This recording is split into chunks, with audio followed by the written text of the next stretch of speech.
Morning, knuckleheads.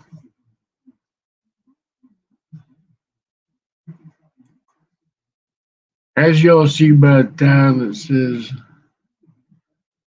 "We the People" or "We the Sheeple."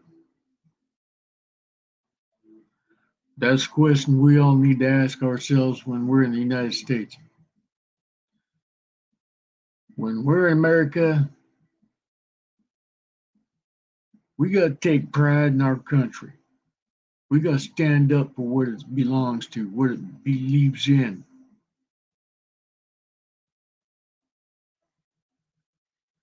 Last few years, all I've seen is more sheep, not people.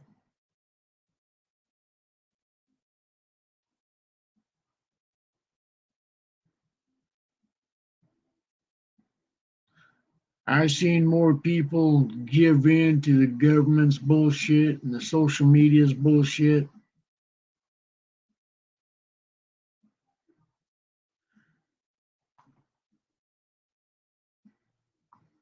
Major colleges are sitting there telling us what words we can and cannot use. That goes against free speech.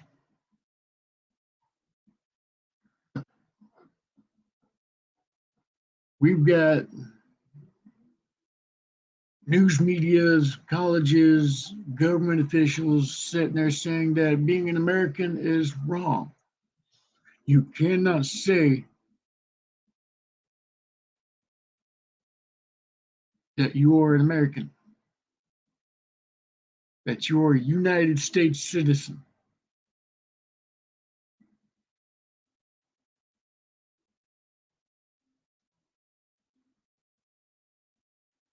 That means that all of our rights are being taken away from us.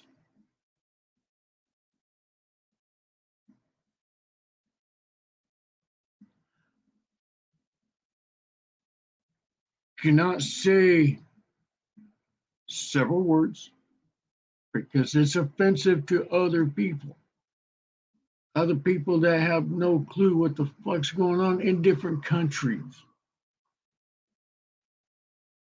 If you come to my country, you kowtow to our rules. We don't kowtow to your fucking rules. If we was in your country, we'd have to obey your laws, your rules, your sections. We don't make you conform to our rules in your country. So you don't be doing that shit to my country.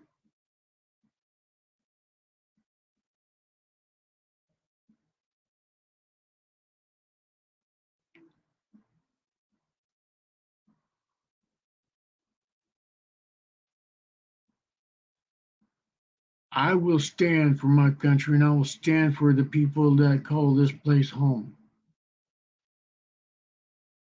I will earn my badge of honor when I go to my great hunting ground. Hey Heather, sweetheart, how you doing, hon?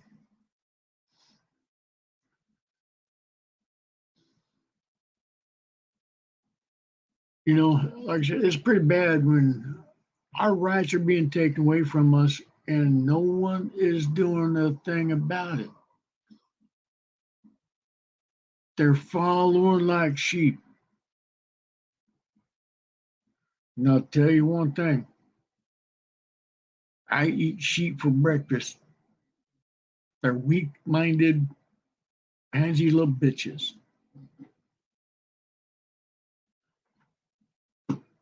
They follow what the government tells them to do. They sit there and they hold themselves with no emotions whatsoever.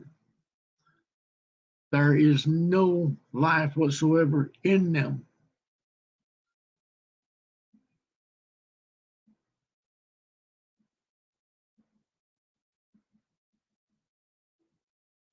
You know,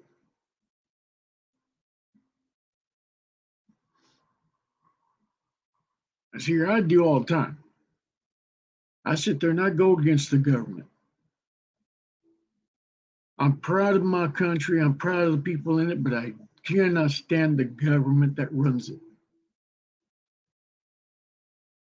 because their ideology is that we are not worth a damn.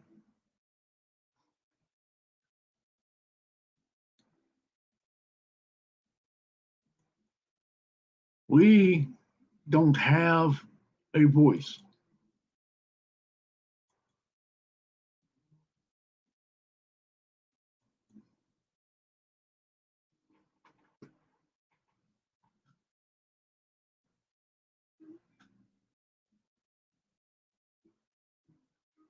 I sit there and I go against the government every chance I get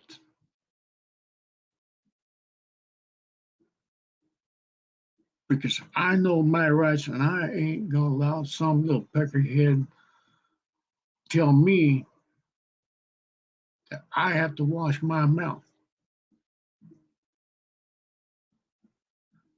I have to kowtow to other people's feelings that don't even live here in my country legally, that are sponging off of this country, the backbone of this country, the backbone of this freaking wonderful country, the wonderful people that call this place home that are born here.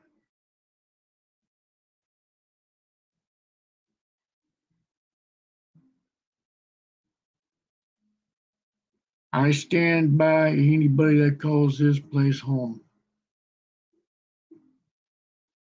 that respects the laws of our land, that sits there and is working their damnedest to make a better life for themselves, but are not sponging off the American people. That not sitting there freeloading like millions of these bitches coming across this border right now. They're given money, thousands of dollars by the government to come up. The government is sitting there paying these coyotes to bring these bitches across the border.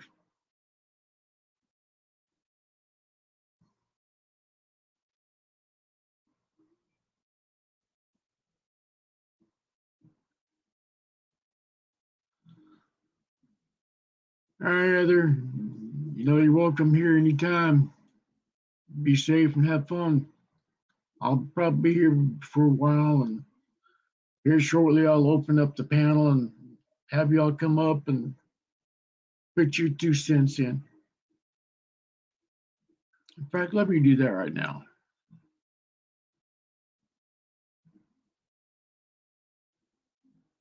Before I forget.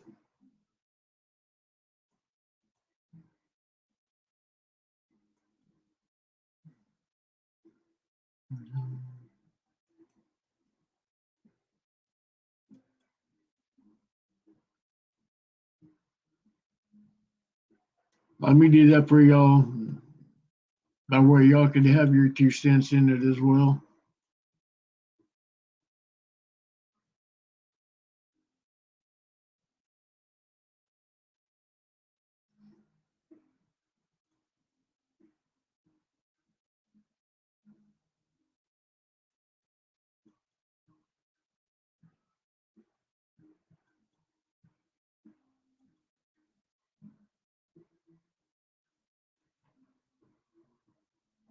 All right, where you at? All right.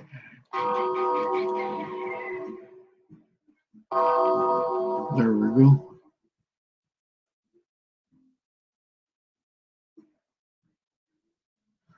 But yeah, like I said, when you come to my country for hundreds of years,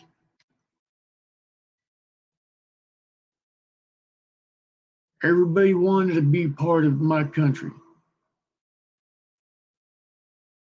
because this was the land of the free. home of the brave. Really. Where are the brave now? Home of the free, or land of the free, home of the brave. Last few years, all I've seen is the opposite.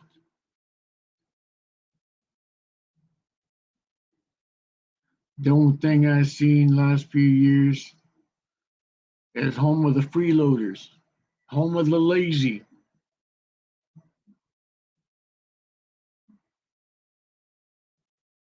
land of the sheep.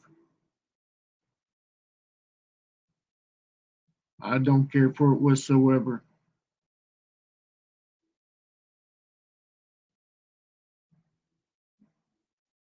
I don't care for it whatsoever. Where is the brave at? Where's the home of the free?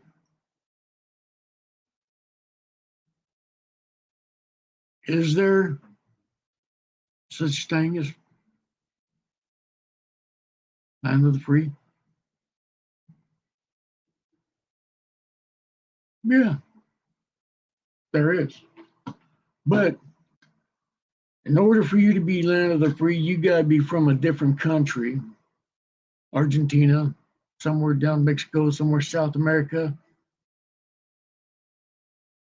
Iraq, Kuwait, all this other bullshit, Baghdad motherfuckers that we've been fighting for a few decades now.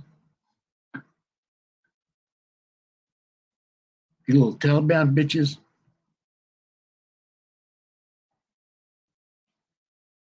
Fucking little pansy bitches. See, the reason why I say that this is the land of the free is because they're freeloaders.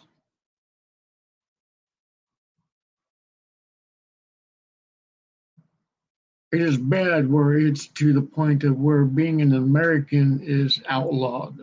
It's shunned upon by the government, made from the government themselves.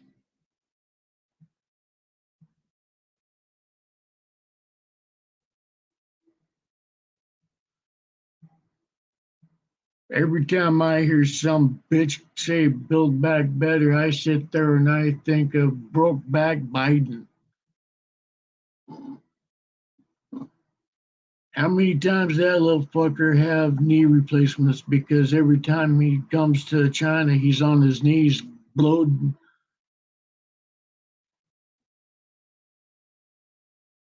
He's had more balls against his chin than the NBA backboard during the playoffs. No, I'm not respectful of him at all. See, I remember Del Prick when he ran in 1987. He lied through his whole thing. He was forced to run out of office because he screwed up.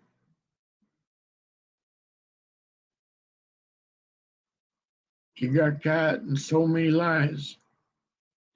He could not tell the truth to save his own life.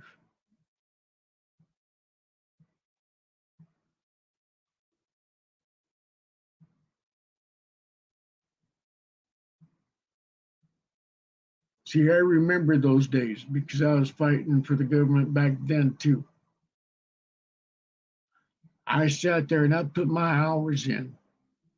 I put my decades in fighting for you. You're all right there. I've been fighting for years to make sure that y'all have a free speech, that y'all sit there and know that you're protected, that y'all mean something. There's a lot of people out there that are scared to go against the norm, that are afraid to stand up, make their voice heard. Not me. I'll make my voice heard I'll make sure your voice is heard as well. So I hear your comments. I hear your concerns. I see your concerns. I see your fear.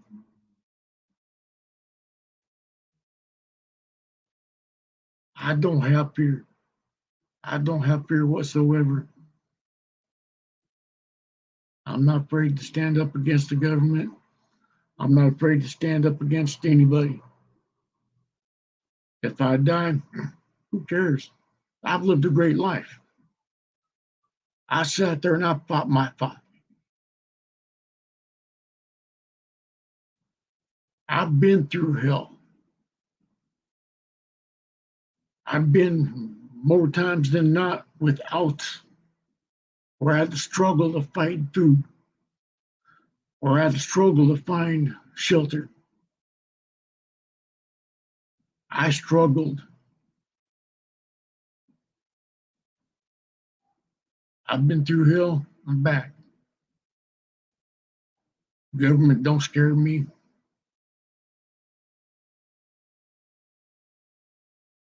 Why should they? They work for us. Hey, Jamie, brother, how you doing, big guy?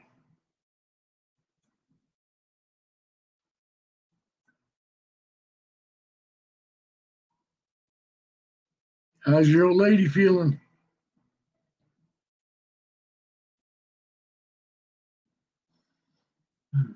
I got part of what you were saying earlier, but I ended up having to get a phone call, so I missed all what you said.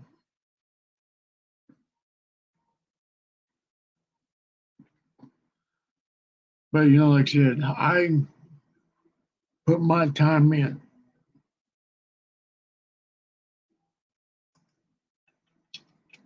There's nothing the government can do to me that hasn't been done before.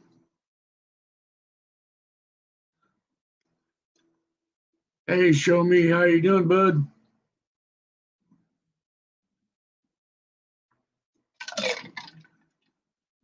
One of my favorite glasses.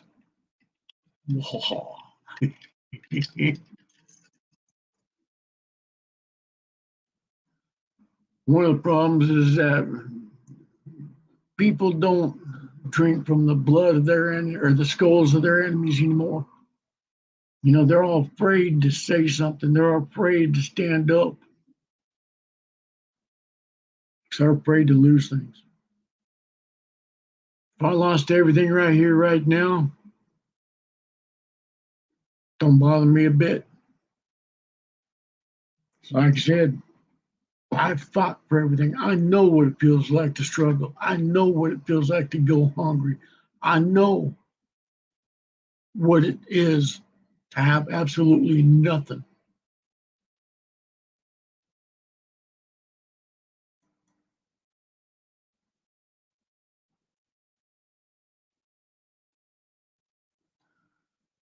Oh, shit. That ain't cool.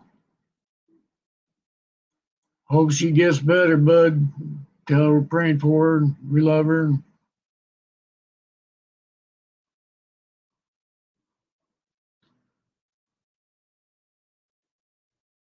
You know, that makes sense. I've heard of heavy metal love, but man, that kind of heavy metal. you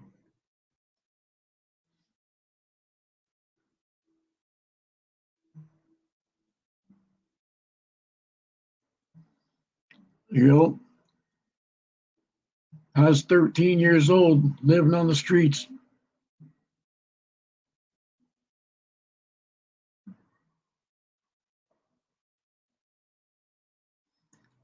Oh, yeah. Well, I know how that goes. Like I said, I was living on the streets when I was 13 years old. I got kicked out of my own house.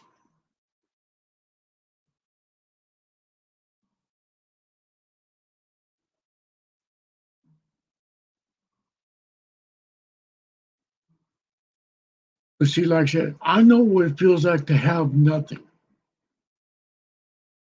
So if I lost all this shit, I can't take it when I go.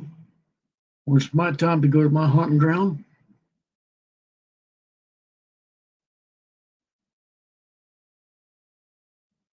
Material things are good, but it's not important.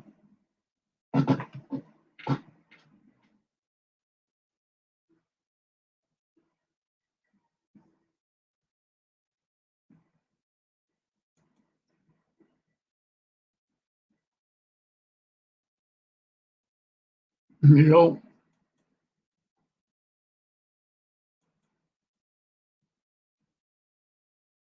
you know.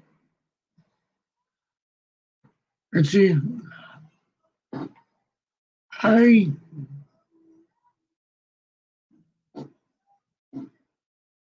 want this video to go out so as many people can see this and hopefully bring something back to their heart, to bring back something that's inside of them that's not been seen for a while. I see people walking around with no dignity whatsoever. I do not see people walking around with pride in themselves anymore. I see people look around like when they come against people like me, their instant head goes down. They're like,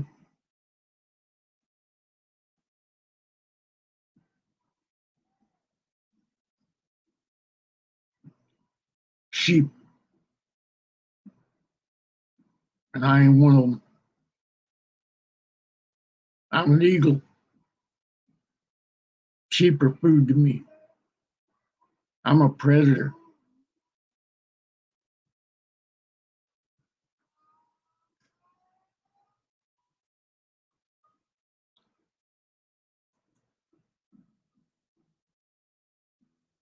Hmm. Yeah, and you know what's funny? Most of these assholes are Christians, Catholic little bitches. In God we trust. Where where is your God at?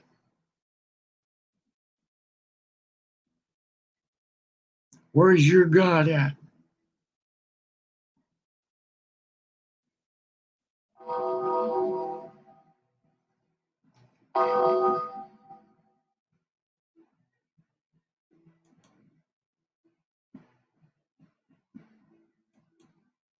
Well,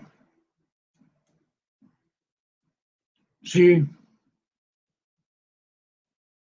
I'm not afraid to say how it is.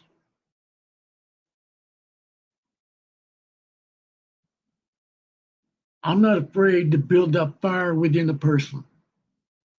I'm not afraid to stand up and be your backbone when you're too stupid to have one. I'll walk in your churches. I will spew your Bible verses right to you. But I'm not going to be one of those persons that's sending good ear messages that makes you feel good. No, I'm going to show you where you need to stand up. I'm going to show you where you need to lighten yourself. How can you believe in Jesus Christ as your Lord and Savior if you're downing other people that are sitting there being your brother, your sister, just because they don't have your same ideology? How can you back someone that's sitting there telling you that all of your rights are being stripped away from you in your own country? How can you sit there and show you love one another if you don't have the backbone to back your shit up? See, the Bible sits there, it says that I'd rather have you either hot for me or called for me.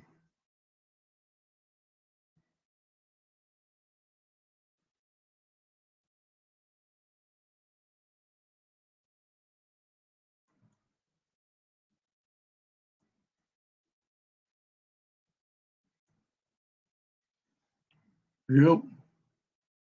And see, that's the other thing.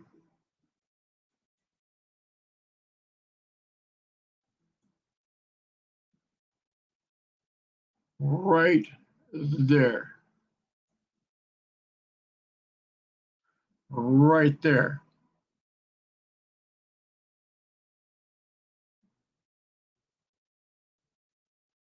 Your Bible states, if you deny me before your brothers, I will deny you to my Father in heaven. So, how can you be going to heaven when you're denying Jesus? Someone that you gave your oath to protect and all this other shit, go all the whole 9 yards, you're living a super Christian bullshit life.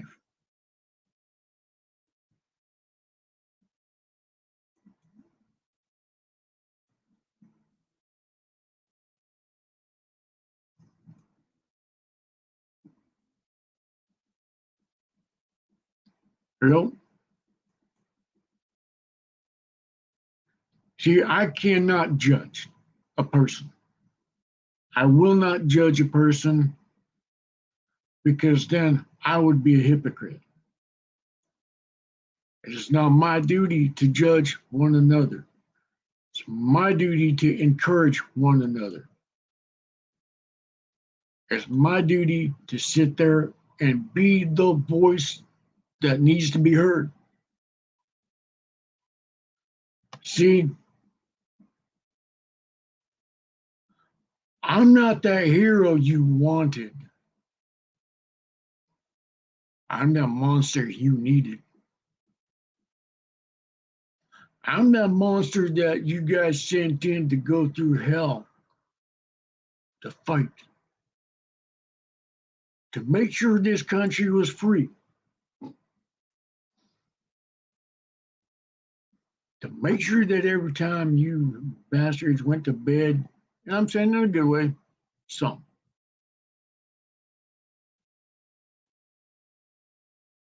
When y'all went to bed, that you guys knew that you were in a safe place, that you knew that you were protected, that everything that you woke up for in the morning was still there.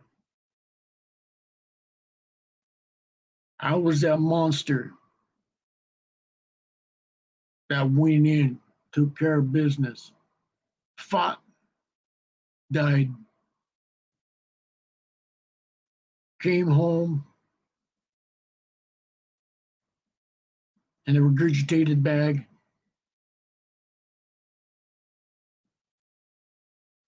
surgery, standing up. Hey, Motor City brother, how you doing, man?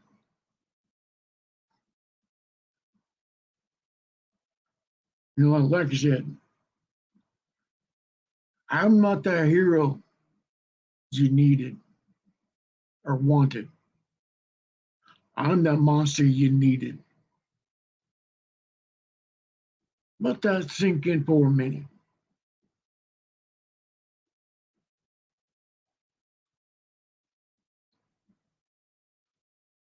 When you go through and you're gurgling your own blood,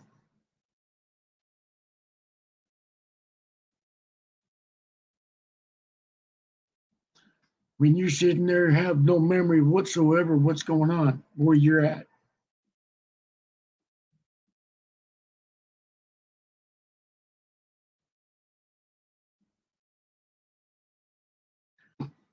I fought more bigger and better people than these bitches here has ever thought about facing.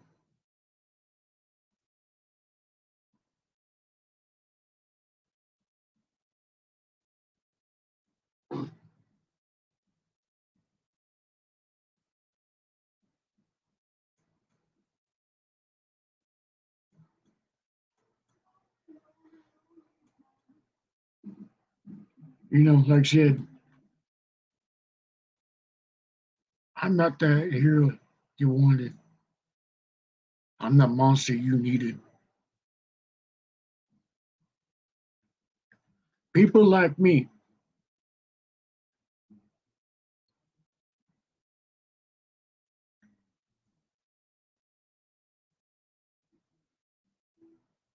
will have some of us that still have that backbone. That's not afraid to tell how it is the way it is.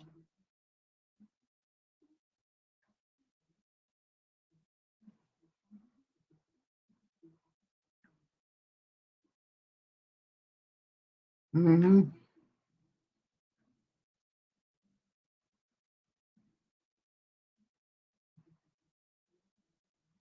Hey Tim, how you doing, brother?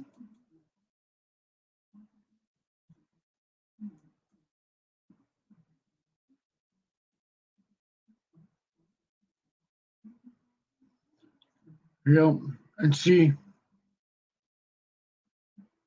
I'm proud of my country. I'm proud of the people that call this place home.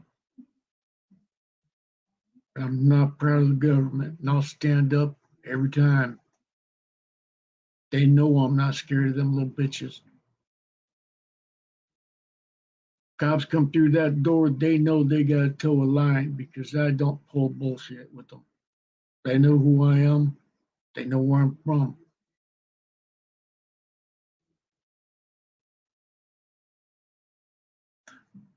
Government goes through this door, they know where they stand.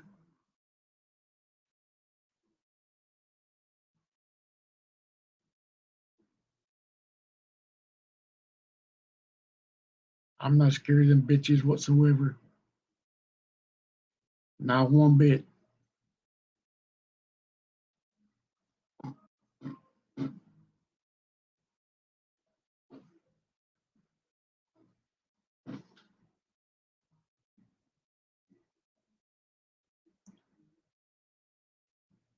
See,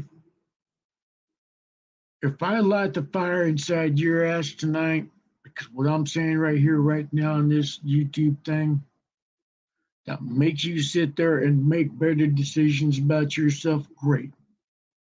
That's what I'm here for.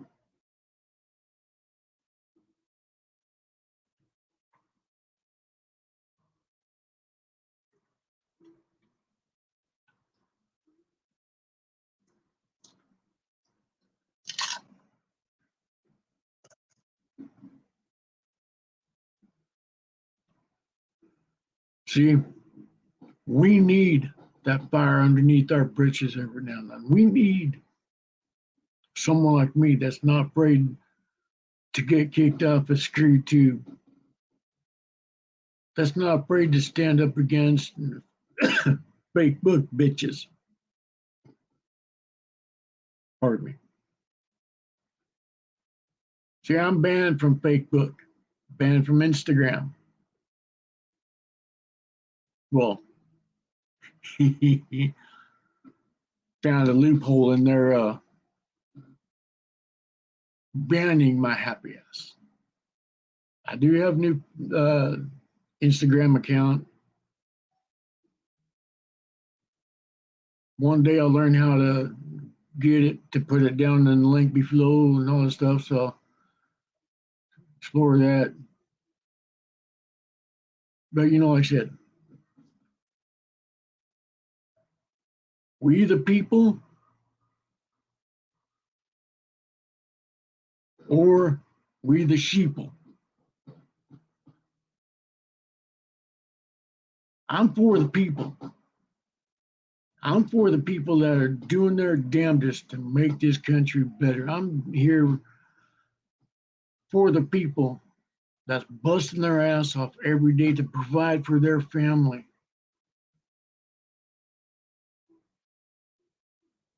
I'm sitting here rooting for you guys. I'm sitting here giving you guys a backbone. I'm giving you guys a voice. Like I said, I'm not scared of these little pansies. I'm an eagle. Sheep are my prey.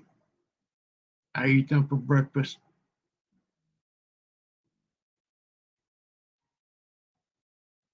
Also a wolf.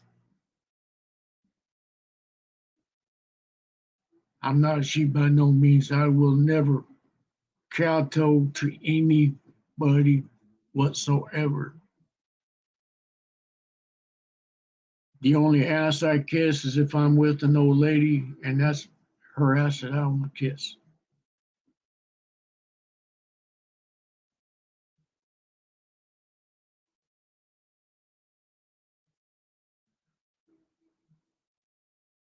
The government wants total dictatorship of us, and it is going downhill fast.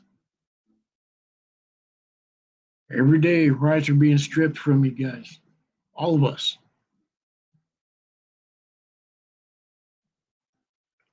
It's getting to the point of where being an American is a shame.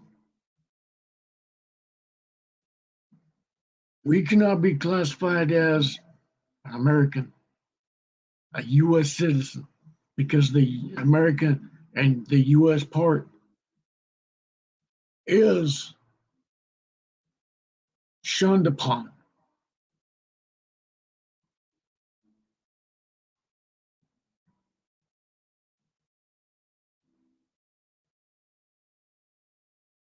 You know what I say to those bitches?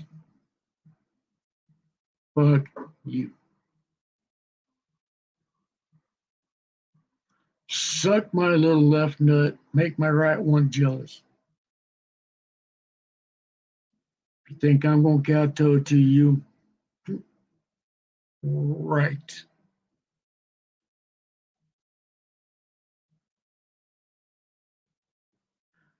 This is my country. I did not come over by some frickin' flaggedy boat. I was here thousands of years before you were the twinkle in your daddy's eyes. Christopher Columbus did not ever discover this country.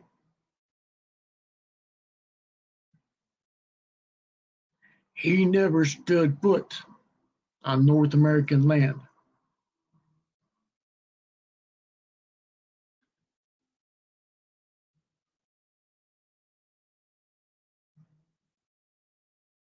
I do not celebrate that bitch's day at all.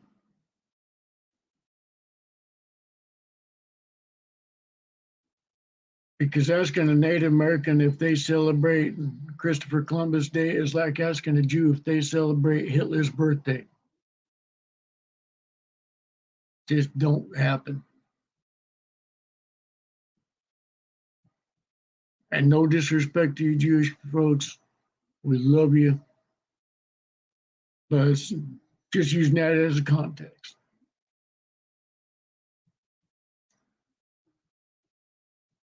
We need more people like me. We need more people to stand up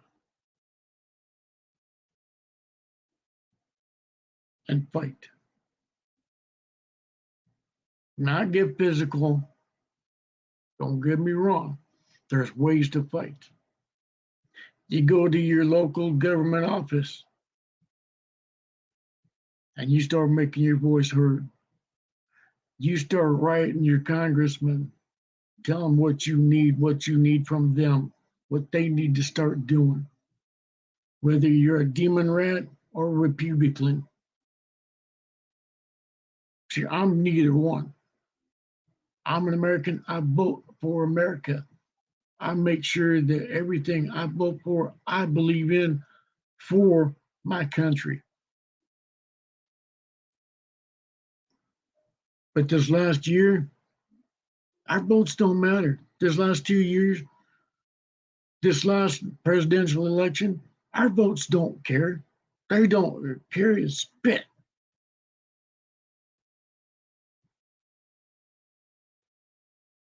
We don't have voters' rights anymore. They don't care for our rights at all. And we need to put a stop to it. We need to stand up for it. We need to put their roles back in check.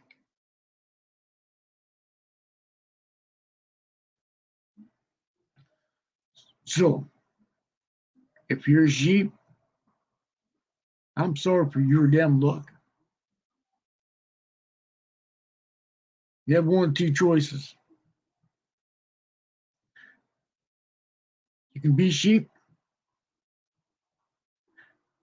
you can be ready for the slaughter, or you can stand up, start being a wolf.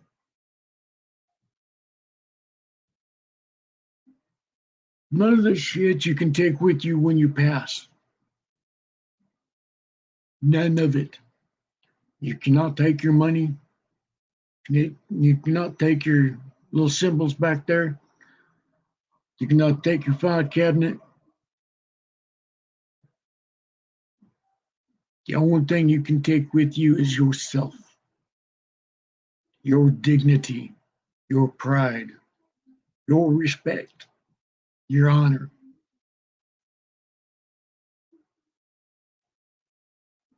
That's the only thing you can take with you.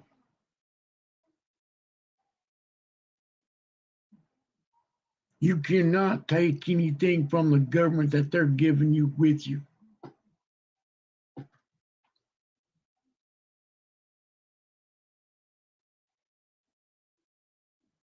You get put in your little fine, little expensive pine box on what funerals now are 15,000 plus. For what? Just some uneducated prick to sit there and put you in a $20 box and bury you on free land? How is it that a funeral so high?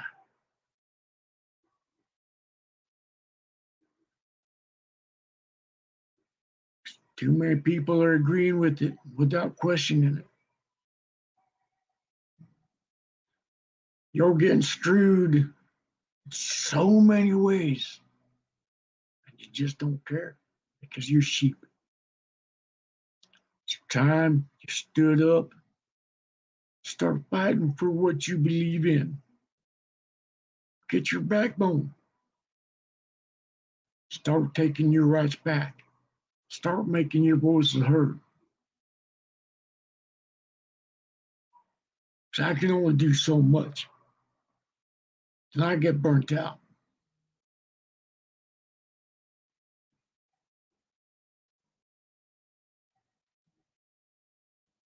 When I walk in those government offices, they know exactly where I stand with them.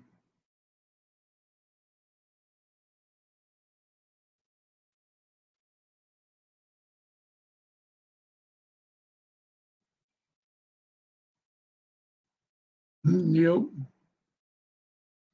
Me, I don't care what happens to my happy ass. Make one hell of a bonfire and burn my happy ass. Spread my ashes all across the desert and the forest floors.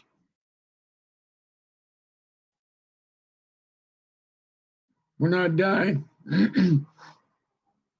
when I die, everybody has 15 minutes to cry. Let it all out, let it go, and then once the 15 minutes are up, I want you guys to grab a bowl, smoke a bowl, grab a jug of whiskey, toast to my life that I've lived.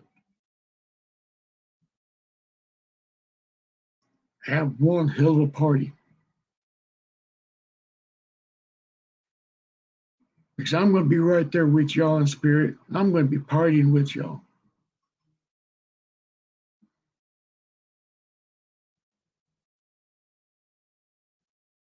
Oh, yeah?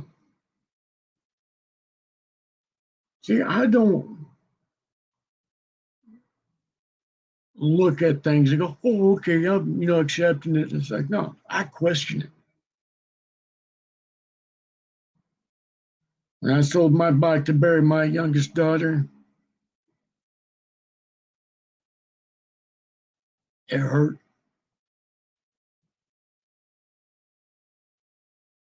because the price, and I questioned them for it.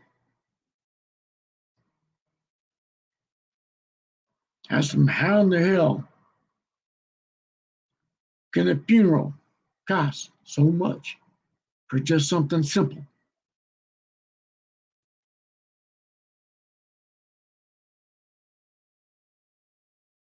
The excavator they use is not worth no 5, 10 grand, 20 grand, whatever.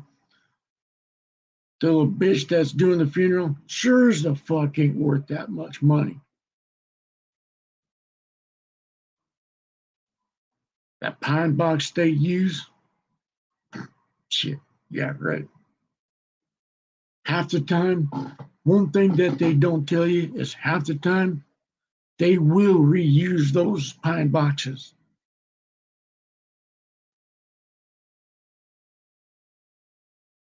Once everything's dug up, everything's forgotten, they will reuse those pine boxes.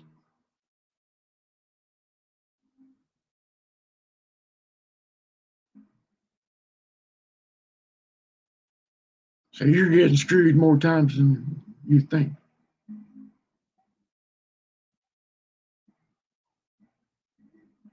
So that's why I said I'm not getting buried because I don't want my happy ass dug up again. Native Americans have this taboo thing about death. You don't touch the dead body. Once that body is disposed of, meaning burnt, ashes spread around, there's a week-long preparation that we have to do in order to touch the dead body. 3 days minimum. After the body is touched and dealt with, another 3 days minimum that we have to do. Cleansing ceremony.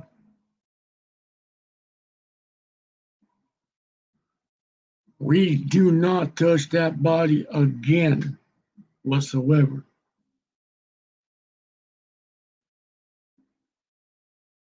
Once that person's dead, we don't dog that person because that person's no longer here to defend themselves. I see more people doing that, downgrading the person because the person's dead now. How can that person defend themselves?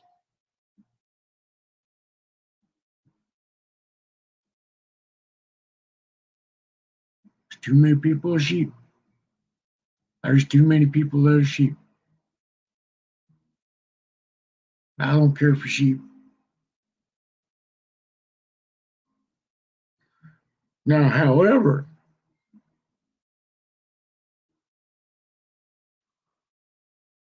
there is something about sheep that I like. Because, see, not all sheep are bad.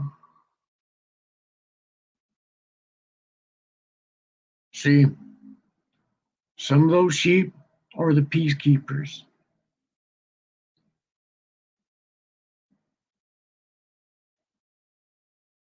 We need a lot of peacekeepers because they're level headed ones. They're usually the head of levelness. And what's that other word?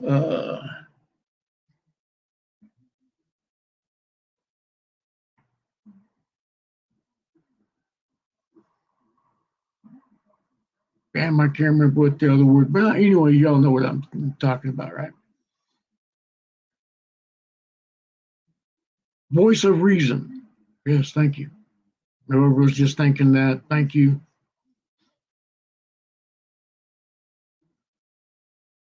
Peacekeepers are usually the right ones that show up in the right places at the right time. We need peacekeepers, but we also need soldiers that are sitting there going, putting the foot down in the road, making it known where we stand.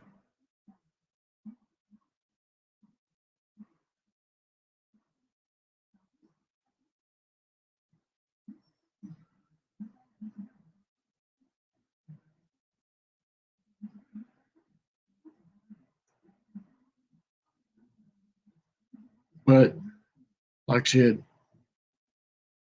I'm not scared to tell these government bitches where they stand, where I stand for them. Can't stay. Oh, I should say, I cannot say I'm for them because I'm highly against them.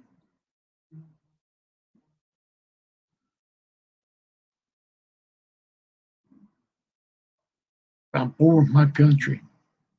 Because I believe in his heart. I still believe in the old school ways. I still believe there's hope for my country. I still know right now there's still hope.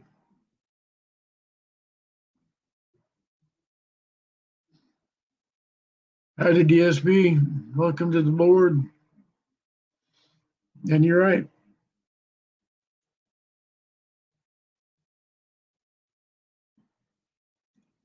Hi, brother. Tell your lady I said howdy and hope she gets better. You know, and tell her she needs to have a little bit less iron in her diet. Like I said, I hope she gets better and give her a hug for us and tell her we're all praying for her.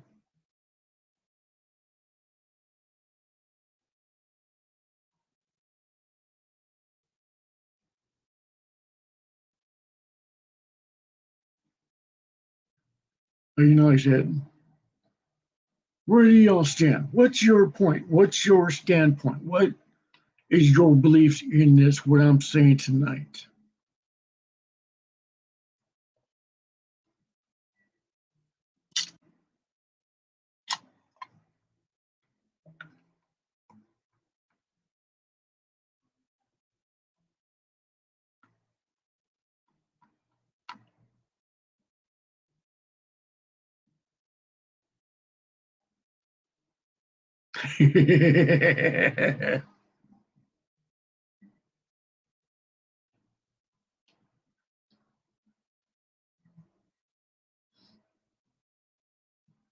Yeah, tell her less iron in her diet. Dang it.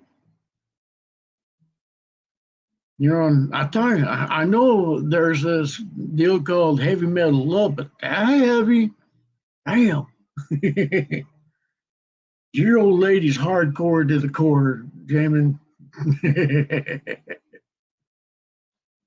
But we love you, you know. And see, right there,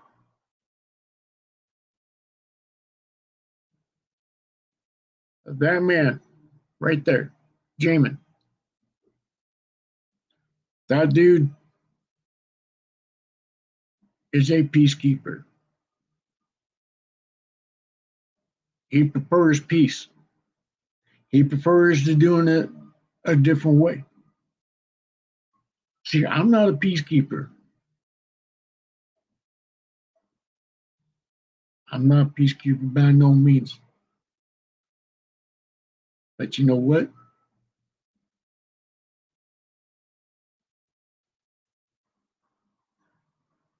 I'm the one that you need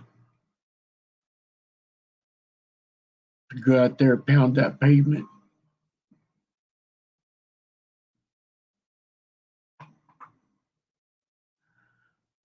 Oh yeah, yeah, they can't get any worse. Well, can't say that, and I'm not gonna say it, but you know what I mean.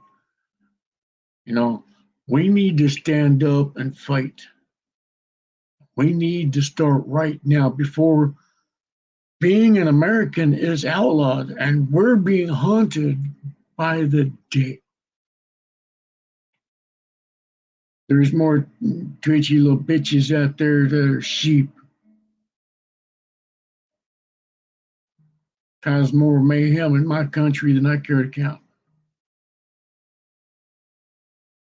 But anyway, the panel is open. Y'all want to hit up? Come on in, join the panel. We'll have a discussion, open night. I think I said what I wanted to say, and I'm hoping that I got my point across. We need more people to stand up.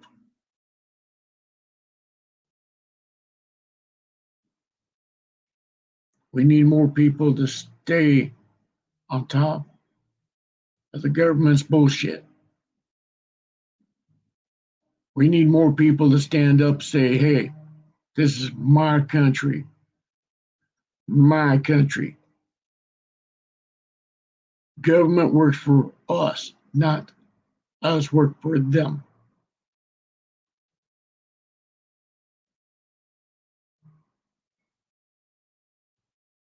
We need to stand tall.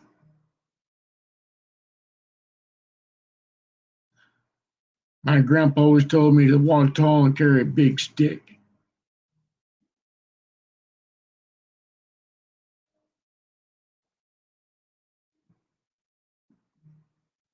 Make sure that you know what you stand for, even if you're standing alone. Right now, I feel like I'm standing alone. But do you think I'm scared? No, I'm not. Someone has to. I'm that type of person to sit there and make my voice heard. I'm that type of person that makes a difference in people's lives.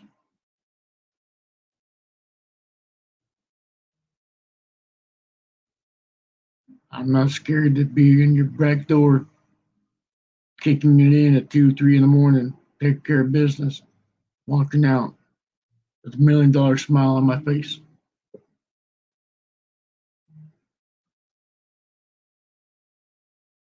Oh my Gertie, oh my Gertie, oh my Gertie. I need an adult. I need an adult. There's a motor in my back door. I'm gonna cry. I'm gonna cry.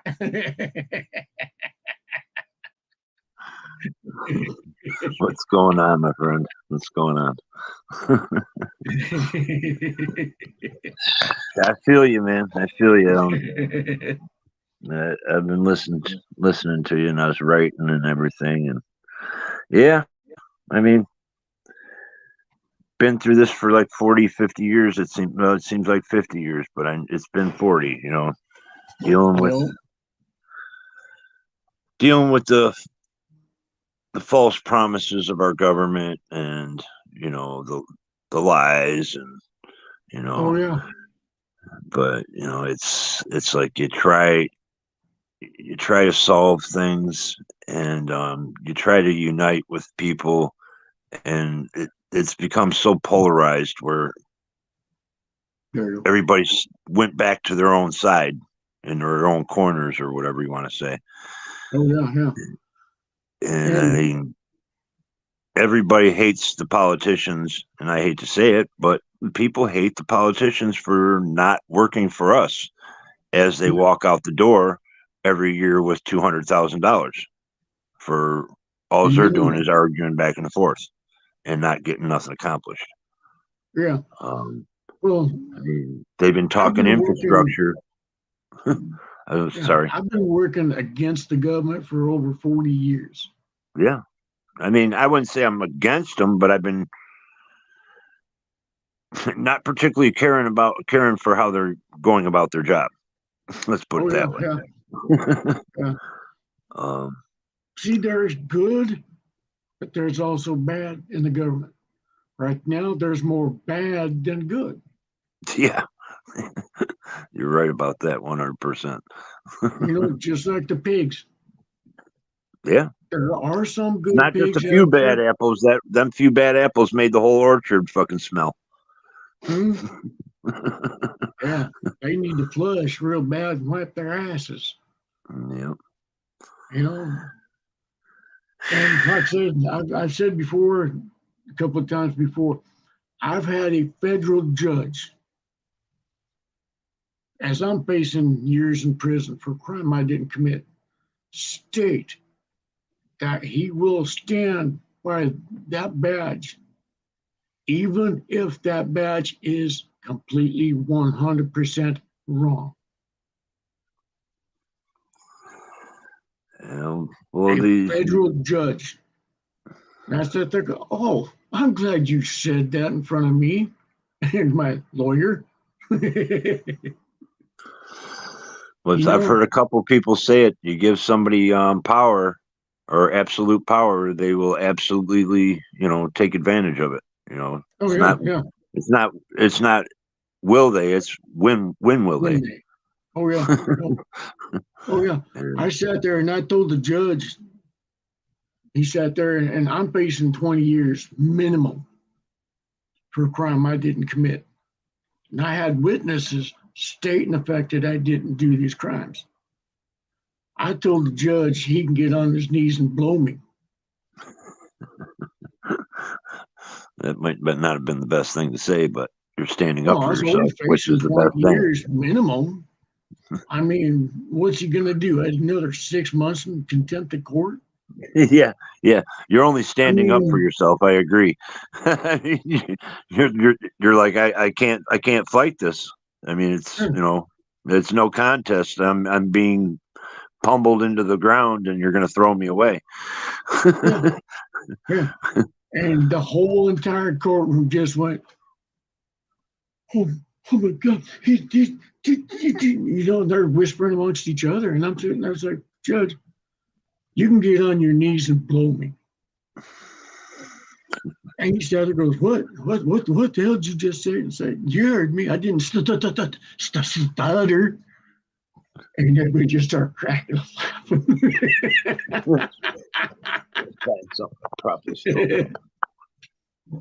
Judge sat there and he says, you're not scared, are you? And it's like, what? No.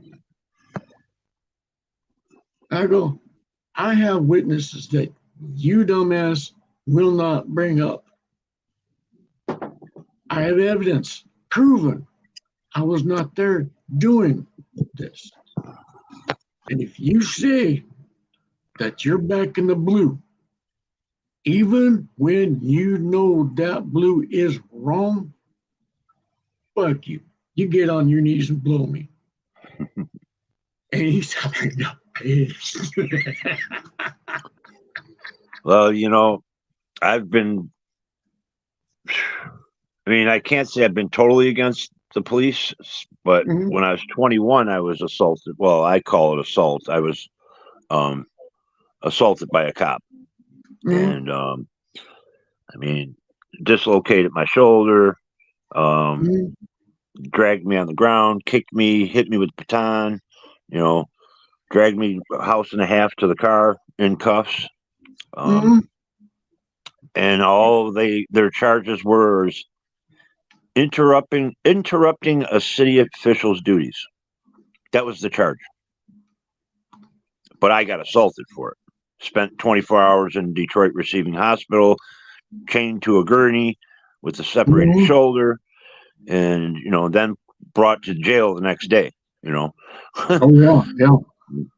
So it's like I've been against, not really, I don't want to say against, but I've had this, what's the word, discontent or just hatred towards them because of that. Yeah. Yep. And I was 15 years old, handcuffed. A child, that's what's going on now too. Now they're doing it more now. Yeah, cops out there with his baton. He had this little thing, came straight down like this, right behind me, nailed me right in the back of the head, and just came straight down across the back of my head. I had to have 64 stitches. Wow. Holy shit. I got so pissed off, I broke the handcuffs and started beating him. I got the scars still. Yeah. I sat there and say, no, no, and I'm not even doing anything. The only thing I was doing was walking across the street. And I walked across a little too fast and not in that crosswalk.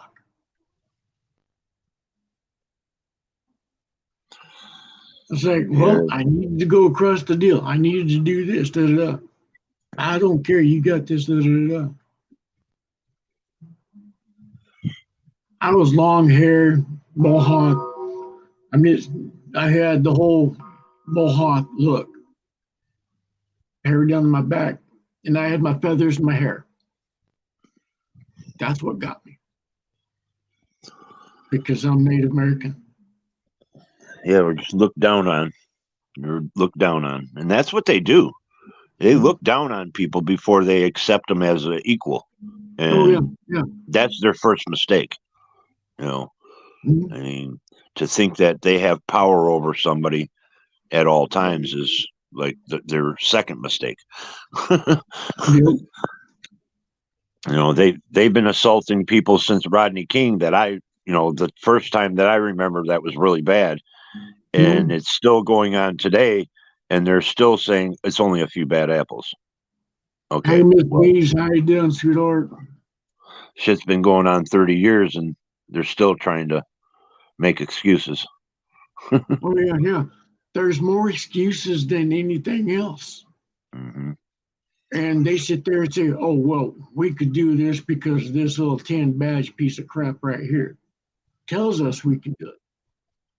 It's like, no, just because you got that little 10 bitch on your chest, don't give you the rights because you're still upholding the law. You're still upholding the Constitution. You're still upholding the rights, See, I not think that's that one of the badge. faults. I think that's one of the faults of the job description and the job that they are taking on. They don't even know what the Constitution says. They don't know what Mhm. the amendments are, and they don't really care. They think Yeah. they're policing us. That's the Hmm. thing. And it's Yeah. not about being policed, it's about upholding people's rights, making sure Yep. people aren't violated, making sure people ain't being robbed, making sure people ain't being killed and assaulted. It's not Mhm. about them, it's about us.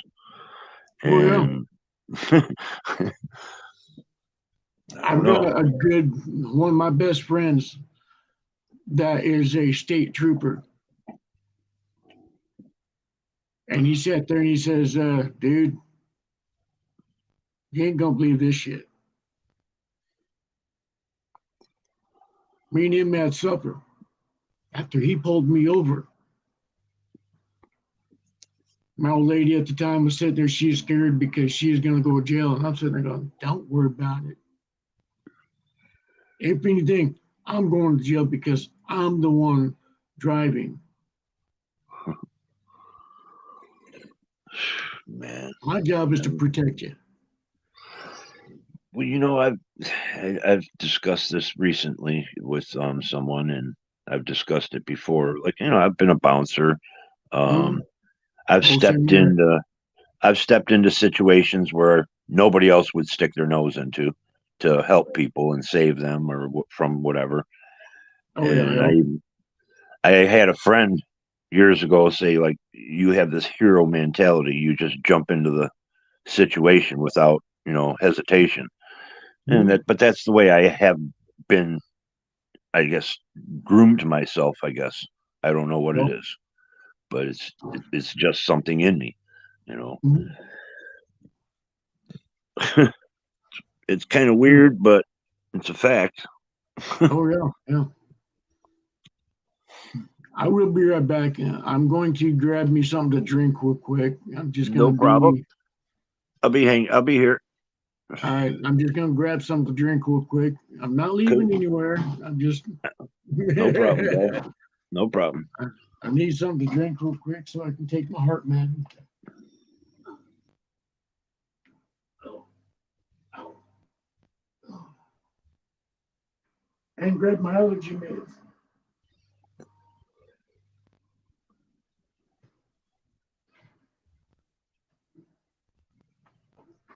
volume's down.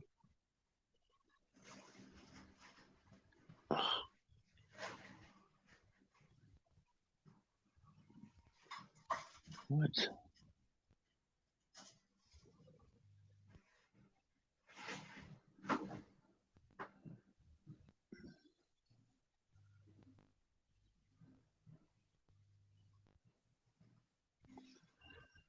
Oops.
Hey, lady love, sweetheart. How you doing, hon? You want to join up on panel? Come on up.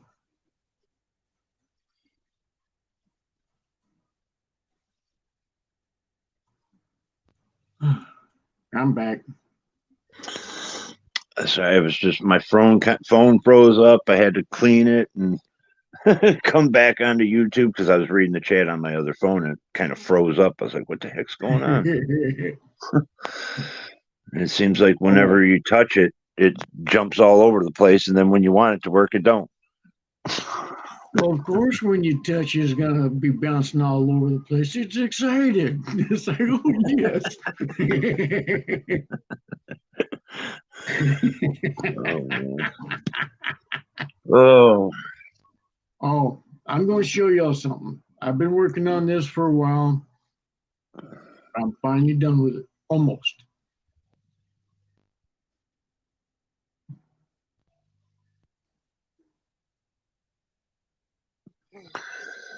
Oh, wow. Do you know how to play it? There's a good question. I'm sure you do. You wouldn't have made it.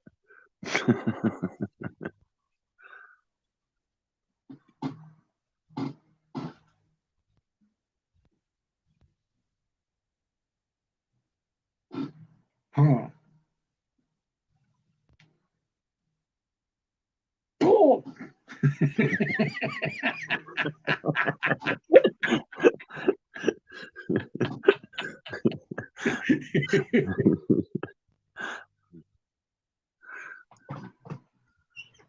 I'll back up a little bit so it's not so loud.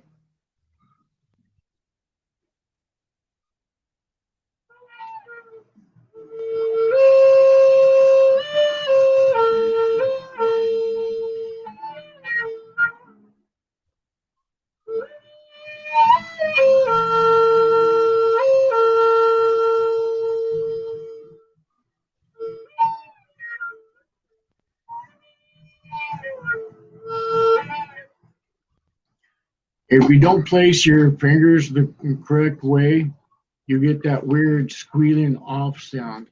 Yeah, like I don't know, like a feedback or something. Yeah. I mean, I wouldn't even be able to probably do that. What you just did.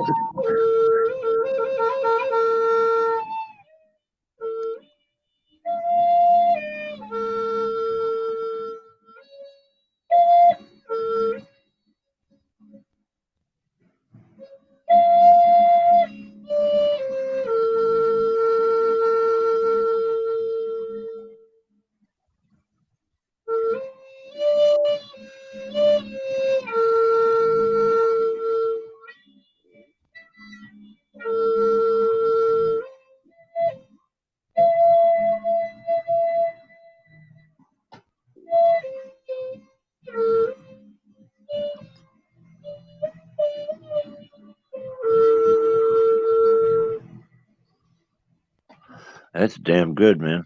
I mean, I showed one person this, and I'm still not quite done with it because I'm trying to get it up.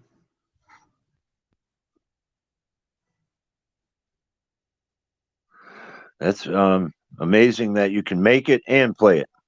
You know. Nope.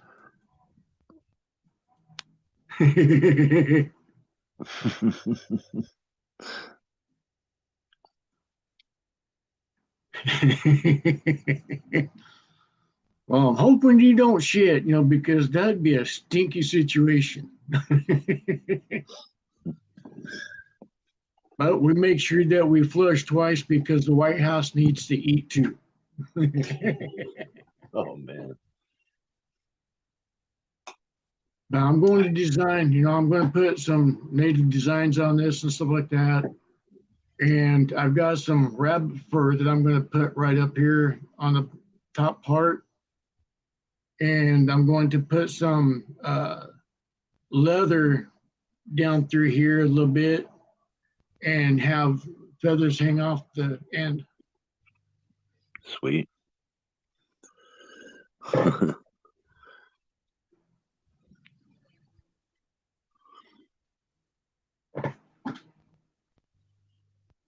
What's that off? An eagle? Yep. I thought so. I could tell by the color almost. That's a huge feather too. Oh yeah. She is a beauty. Nice. Yep. I'm going to have this hanging off. I've got another one up there that I'm going to sit there and put in. Do you have eagles around where you live? Yep. Oh, awesome. Biggest Every bird we got morning. around here is a turkey vulture. Yep. I've got Eagle feathers galore. That would be cool. That'd be cool just to be able to go out the door and see one. Yep. Every now and then, I look out my back porch and look up, and I see an eagle flying by. And on a couple of my videos that I did, I had posted one just a little while ago. Every now and then, you'll see eagles flying by when I'm looking up in the sky. You can see eagles flying by. There's a river about roughly 36, 37 miles from me that we go to every year.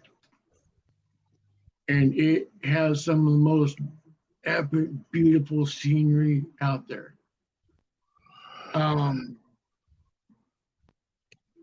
Everybody's sitting there going, man, I wish we'd see birds. And I'm looking up, it's like, hello, buds. Hey, babies. How y'all doing?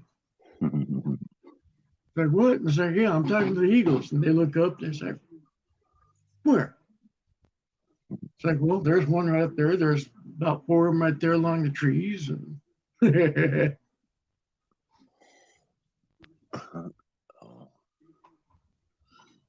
It goes.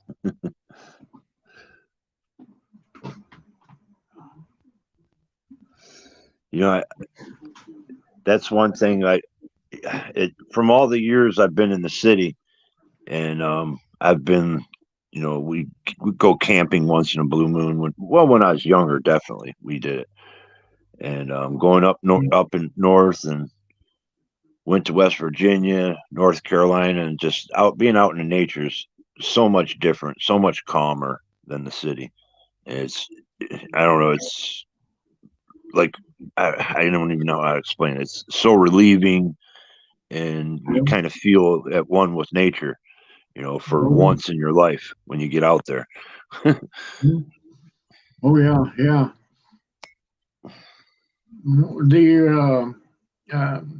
I did a video once a while back, and it shows a whole bunch of eagles and stuff like that. And up at my river, there's a river just about 4 miles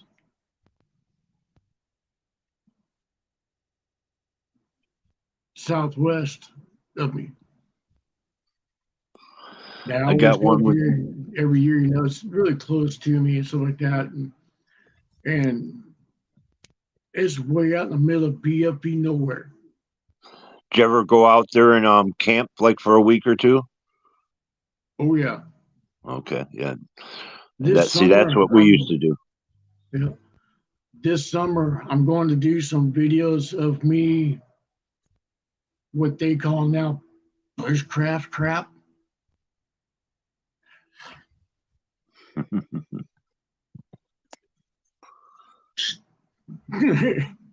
Oh, let me load this first. There. But I'm going to do survival videos this summer. I'm going to teach people how to build shelters, what to look for food and stuff like that, and how to survive in emergency situations and stuff like that. Mm-hmm. That's funny what Lady Love said the last comment about the turkey Yep.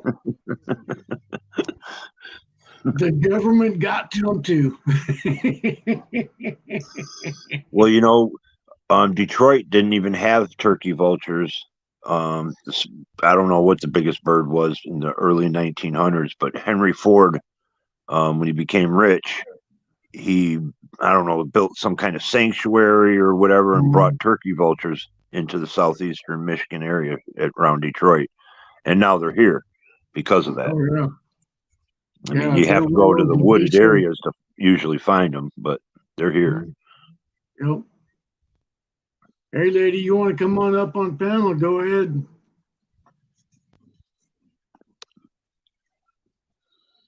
See, my phone must not be working, or I don't even see him. Eddie Gannon, you say? Don't know if it's lady, but I said lady. Oh, you said lady. Okay. I misinterpreted. My ears are bad, along with my eyes.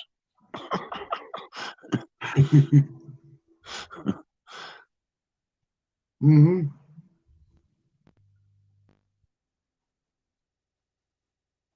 Motor oil. Oh, yeah. Yeah, they've been drinking out of the Rouge River. They probably have been. Mm-hmm. That's the closest river to me, and it's bad. Oh, yeah. Yeah. It's so bad, the algae won't go near it. Yep, yep. Yeah, I don't even think there used to be turtles and frogs and everything around here, and you don't find them no more. Oh, yeah. Yeah. Rarely you'll see a frog. Rarely. You know, the only bad part about eating frogs is their back legs slapping you in the face.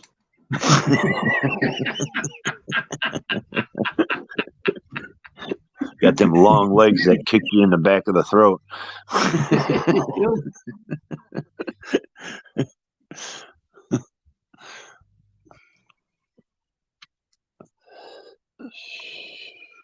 That's what I need.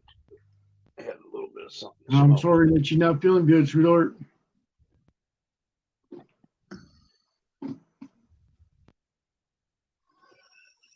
And yes, I did take my allergy meds while I was out.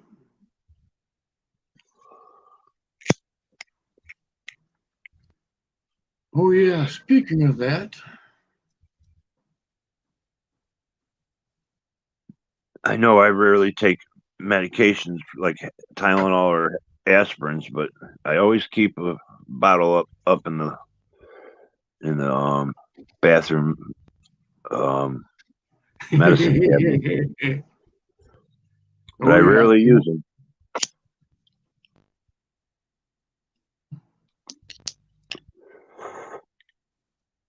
I got to clean this thing out again. Excuse me.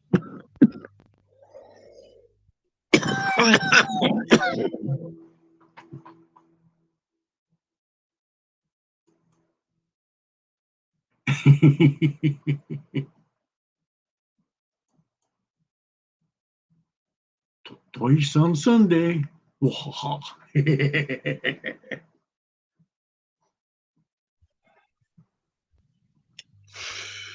right. Now, where's that? Whoops.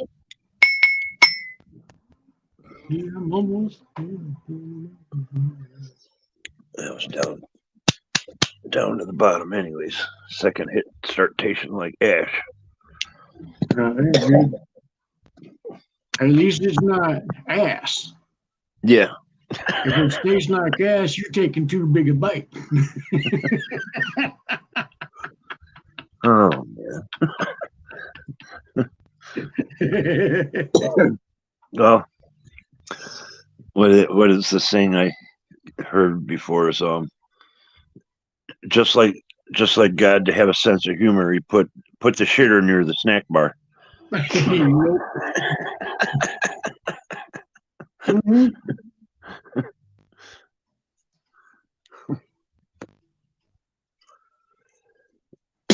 Oh, that's how your buddy of mine sat there. He goes, "You know why us Jews don't eat pussy for?"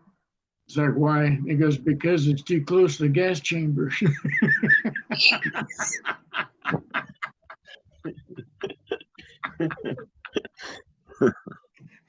Oh my goodness.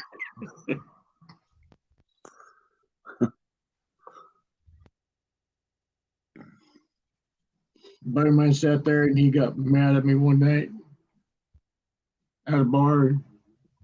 Sat there and I told him, I go, "Hey, bartender's got a special apple." He goes, "Special apple?" It's like, yeah. Think of whatever drink you want, whatever your favorite drink is, take a bite of that apple. He goes, "Yeah, right, whatever." Sits there and he goes, "All right, hand me an apple." Takes a bite. Ooh, scotch. All right, good. I've heard this one. But go ahead. Go ahead. I want to hear it again because I don't remember jokes that good, so I enjoy hearing them.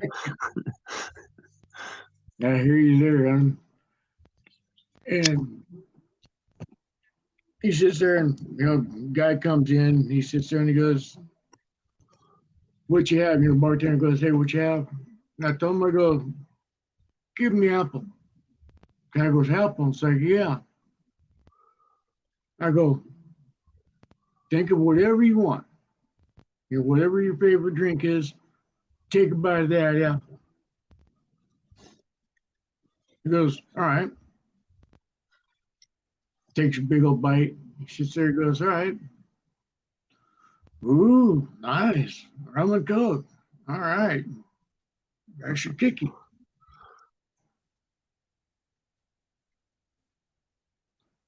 Little midget comes in there and sits there and he goes, "Well, I'm new here. What do you want? What do y'all got?" So, "You need an apple." He goes, "An apple?"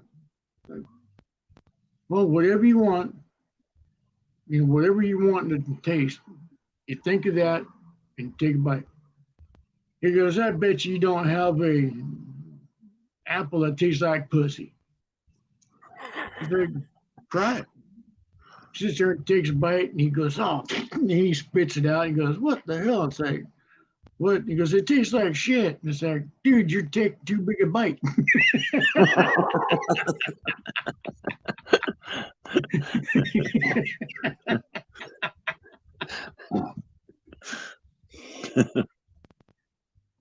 Everybody Yep. just started cracking up laughing. Not you're not supposed to take big bites. You're supposed to just use the tip. Mm-hmm. I got this lady embarrassed as all hell. She sat there and she's like trying to insult me and stuff like that. I'm just laughing and she's trying to make me embarrassed.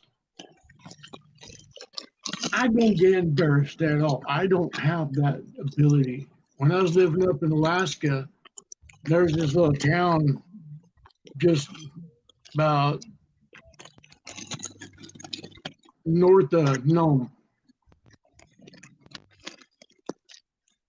And their contest is to see how big of a man you are.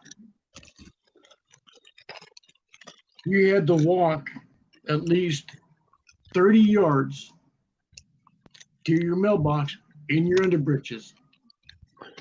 That's not a And you're problem to talking me. about 20, 30 below zero.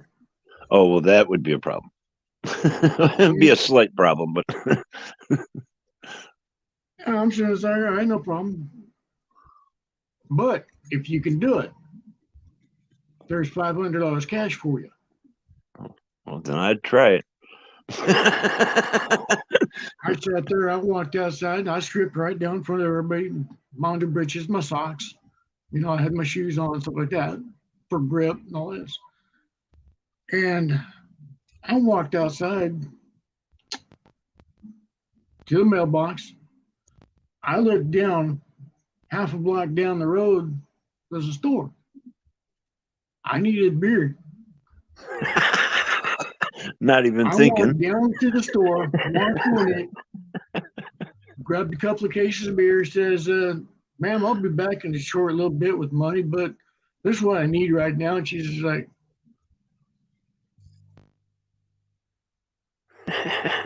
"Okay, oh, yeah, you're what? Yeah. Where the hell is your clothes at, young man?"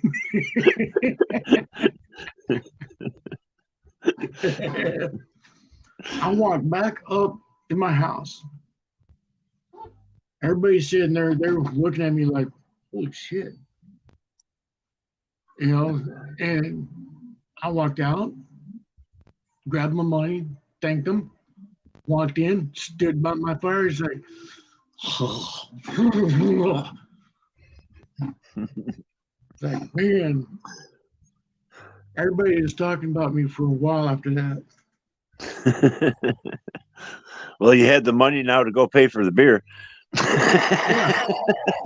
I did walk back down. I did buy beer and stuff like that. I love my job because I got to travel all over the country. I went all over this country, good portion of the world.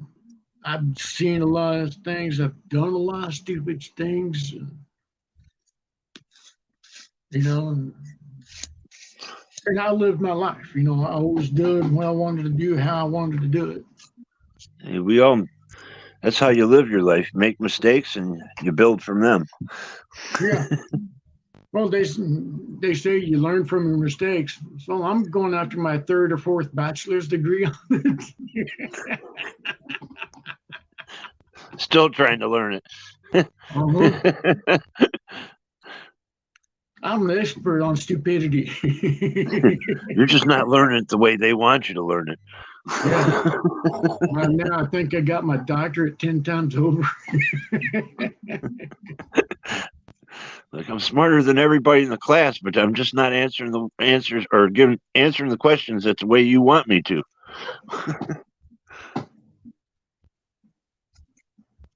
Yep.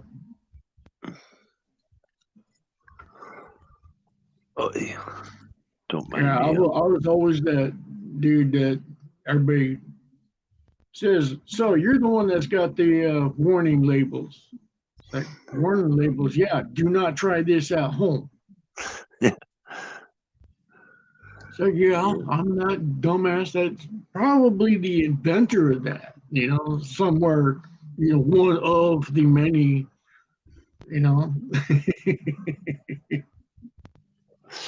I know when I was younger, I was the one guy.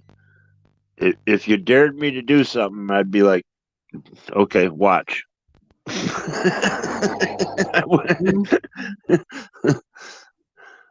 Oh, yeah, yeah. I made plenty of mistakes by doing that, though. The train bridges, and they got those little metal rails on them, that covers the bridge, stuff like that. One side of them's got the ladder for maintenance and all this other shit. Cop was chasing me, and I'm running down the railroad tracks. I'm sitting there, I'm busting my ass off.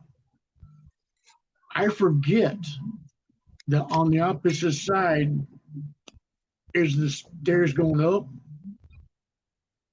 I'm climbing the rivets. I'm just like this. I'm just like coming up there. I'm just climbing. I got about 4 cops behind me. I'm sitting there, all right, come on, and I'm getting up to the top. Cops use the stairs to go up. They sit there and say, oh, well, we're going to get you now. You can't go anywhere, da da da. And I'm going, okay, yeah. You ain't got me yet. My bitches, and I jumped right off. And I'm sitting there, I'm just right off the bridge. And they're going, yeah, shit.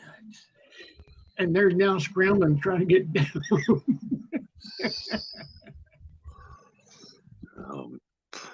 I was like, yeah, I've always been that daredevil. I've always been that psycho kid.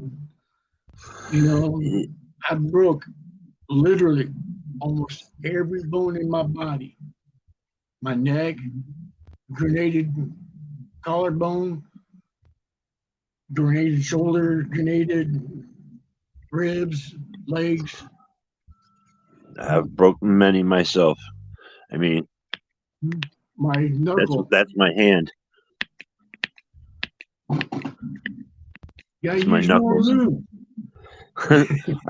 I broke 3 of my fingers punching some guy, and I think I punched him a few times. So. Oh yeah. But here's my knuckle on the norm. Jeez. This will always be that way. Can't put it straight, huh? It's jammed underneath. Yep. I don't have a knuckle right here. Wow. It got ripped out. Guy ran over, broke the guy's window, force feed him out of his car with the seatbelt on. That shit fucking hurt. Where's my? I don't know where that went. Yeah, I broke every bone in my body. I've broken quite a few. I broke my leg twice, the same leg. Well, once I broke it in the ankle, and then the other time I broke the leg. I broke the ankle in 3 spots. Broke my arm, broke my hands, fractured my jaw, broke ribs. Oh, yeah. Probably, and I've I had think I probably 108 broke many stitches. toes.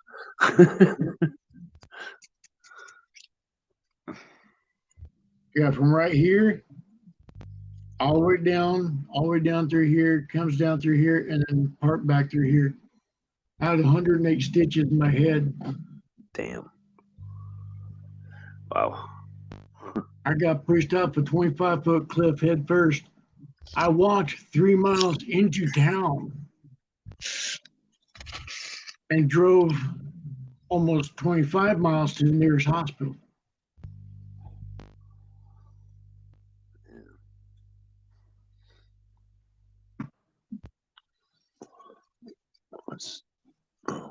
What's your malfunction, cat?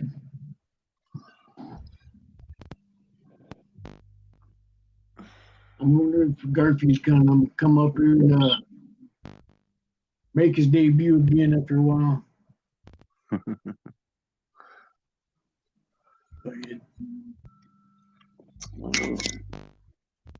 My dog's been awfully quiet lately. Just chilled out, laying in there. What's that? My dog, he's been chilled out lately. He's like been comatose. It seemed like for something.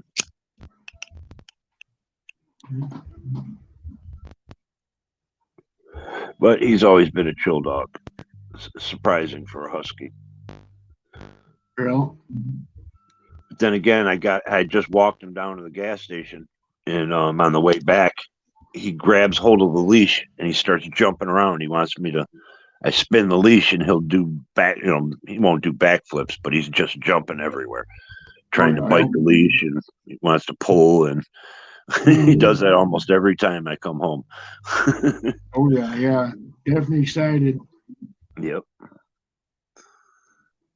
I get out. I don't go outside in the back much when it's wet.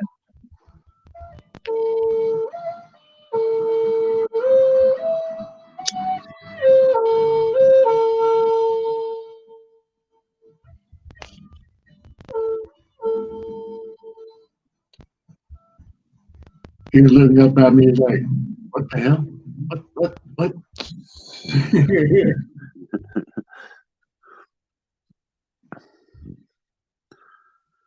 Oh, you know how dogs sit there and they lick their, they're licking their ass and stuff like that. Me and Buddy and I were walking down the street one night, and we were down in Kentucky. Buddy goes, "Man, I wish I could do that." And I looked down, it's like, "Don't you think you should pet him first?" Lady next to us out there, she just started cracking up. My buddy goes, "Oh, dude." Well, you got to be more specific there, dude. I mean, come on, really. You're going to open that door, I'm going to slide right through. I know my dog has this licking fetish where he'll walk up or walk in and he'll start licking my hand. Then he starts trying to lick my face, and I'll just turn my face and so he licks my beard, But he doesn't stop. He just lick, lick, lick, lick. I've even had one time I was up on Devo's panel and I had my avatar or something, up, or the dog was out of sight or something, and he's just licking away at my hand.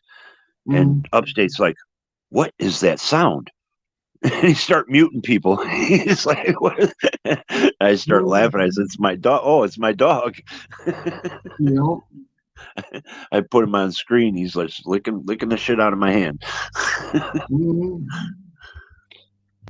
He does it all. Yeah, I had a dog that was that way. He'd sit there, and every time I'd come in, that dog would be all over me like white on rice. And I'm sitting there, calm down, will you? It's like you've been away 15 minutes and he's acting like it's been 3 days. Oh yeah, yeah, yeah. I go down just to grab the mail, and he sit there. He's all excited. He's all just jumping and all this stuff. It's like, calm down. I just went down 2 seconds. What? You know, it was like 10 years. Excuse me, but I suddenly feel warm. So I gotta get rid of that.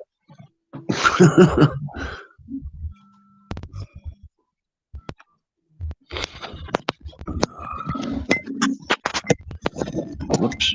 Damn.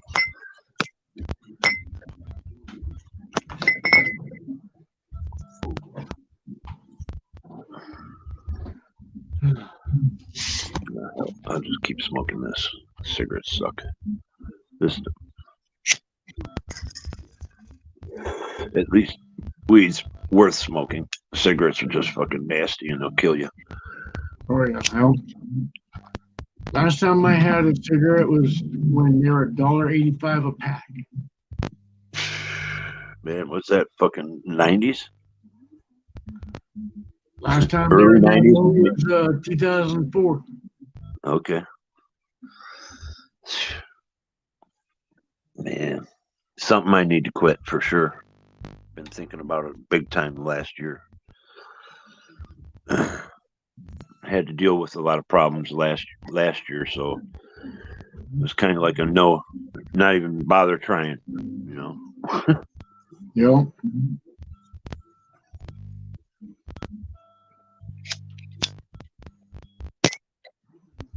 Yeah. When I had my last cigarette, they diagnosed me with cancer. Oh, that's right. Yeah. You know, my mom didn't start smoking until in her 50s. Mm. Wait, let me make sure. 20, yeah, in her 50s. And was over her house one day. And I was there with a lady friend, and she went down in the basement to do the laundry. You know, that's what she said. She was going to switch the laundry over or whatever, throwing another load. She was down there for like 15, 20 minutes. You know, finally I go downstairs. There's my mom standing at the laundry tub smoking a cigarette. All the years of my life, she always yelled and complained about me smoking, telling me it's bad for you, blah, blah, blah. Yeah. Take that outside, you know, the whole spiel throughout the decade. And when I walked down there and seen her, my jaw hit the stairs.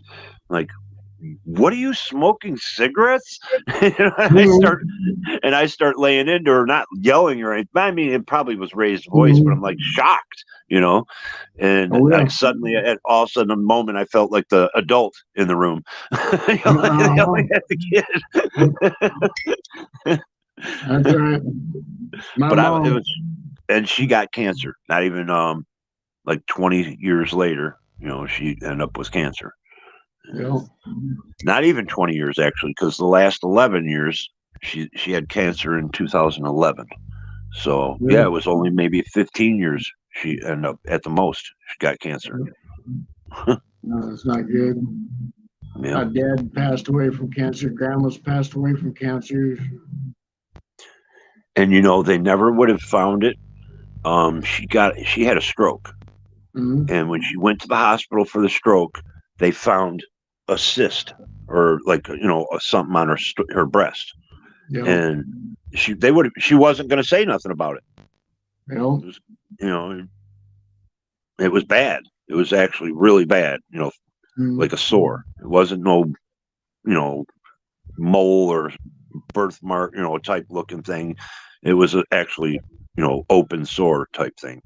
Yeah. And she wouldn't say nothing about it. She was, you know, maybe it was embarrassment, shamed. I don't know, you know, but she never revealed that until she had no choice. Was in the hospital, had a stroke. Yeah. So she was diagnosed with cancer then too, at the same time. Well, yeah, I'm still trying to figure out what 6 months the doctor gave me. I mean, he wasn't specific. He just said, well, you don't have 6 months. Go home, make it right with your family. The only family member that I had ever discussed with took it to her grave. Wow. What stage you in, if you don't mind me asking? Don't know. It's pretty severe if they say 6 months. Yeah, well, I've never been one to sit there and let shit bother me. I mean, Oh yeah. I faced, like I said, the only person that told took her to her grave, and that was my youngest daughter. When I sat there, I told her, I said, just between you and I'm scared. She goes, why? You're not scared of anything. Look at what you've ever done to them. And I go, yeah, but the doctor gave me the long face. I've realized that I've come to a point in my life where honestly, I've never really feared death because, like we were just talking about, all the crazy shit that we've done, and I've done a lot of things without even pause, not thinking. You're getting into something where you could get shot, you could, get hit by a car, whatever the situation may be. You could get hurt really bad. Never even paused to think about them things. Just dove into the situation. And then when you come down to getting older and everything, and people start feeling fear and death and that. And I've already thought about it. And it's like, the only thing I fear is leaving this life. I don't fear death. I fear there's not going to be something better than this. Well, me, I don't fear death. I mean, I've died so many different times, even as a kid. By the time I was even 3, I had my rights read to me than most people's gone to church in their whole entire life. Yeah. I was born with a spinal disease. So I was born with a birth defect myself. Mm-hmm. They had give me spinal taps. Wow. Every other week, I was in the hospital, and they could not numb me whatsoever. They put me in a fetal position and held me down. Doctor stuck a needle in my spine about that long. I hate needles too. Ooh. Oh, I'm terrified of needles. they make my skin crawl. I tell doctors, is like, I'm fine with needles as long as I don't see them. Yeah, exactly. When I get my blood taken, I turn my head. I stick my arm out, she ties it up, and I fucking turn my head. Yep. So go ahead. Doctor found a mistake. I sat there, and he knows my record. He knows my file. It states, scared of needles.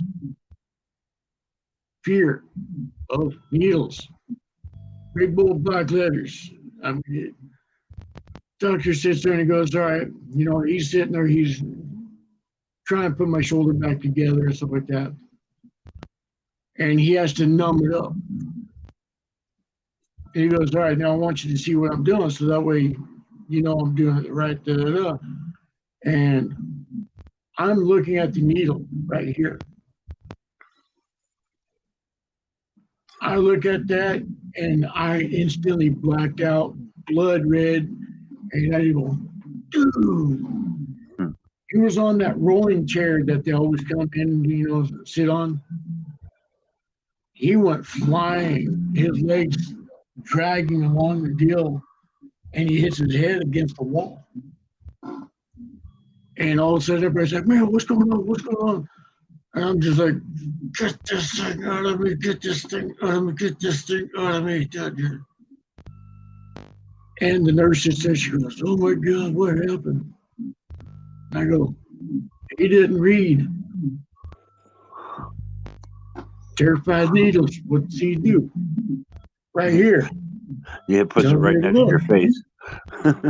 I'm looking at it. It is real close. It's like, boom.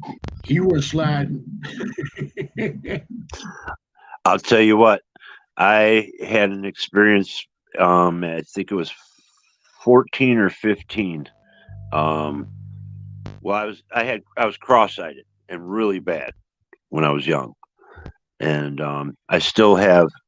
I think it's this eye will wander, and um,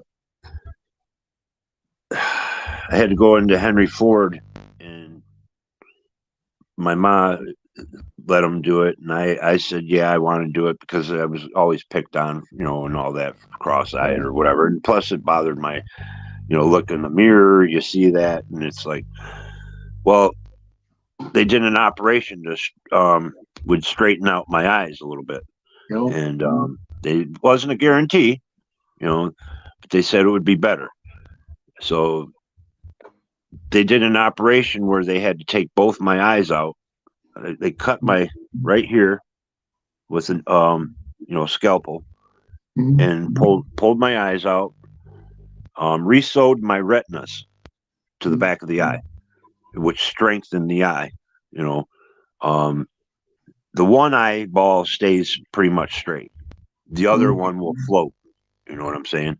So they kind of fixed one, but during the operation they had to keep me awake. They gave me anesthetic or whatever that paralyzed me, basically not feeling nothing, but I was able to respond to him. So when they were, and mind you, he's putting a scalpel in my eye, right when he's cutting. I'm watching it, in a paralyzed state, basically. And when the eyes were out, he was touching the nerve endings and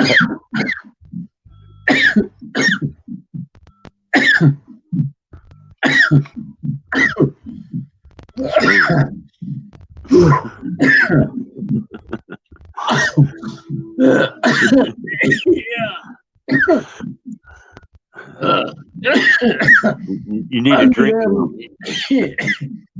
If I keep doing that, I'm going to be ending up like Devo Jr. But when he had the eyes out, the reason why I had to be awake was when he was touching the nerve endings on the retina or the back of the eye or whatever it was. I don't know. You would feel it like your hand moves because your eyes react. Your brain tells your eye, or your eyes see something, it tells your brain, and it's just all a cycle of reaction. And so I would have to tell him where I felt it. And like, oh, I feel that in my fingers, or I feel that in my toes, and that kind of thing. And boom, operation gets done. But that was one of the, I don't know, even want to say it was scary. It was kind of like traumatizing. It's like me. When they did, when they put stitches in my head, I was awake the whole entire time. They did not numb me whatsoever. All they did was give me a little rubber deal like a dog bone to grip onto.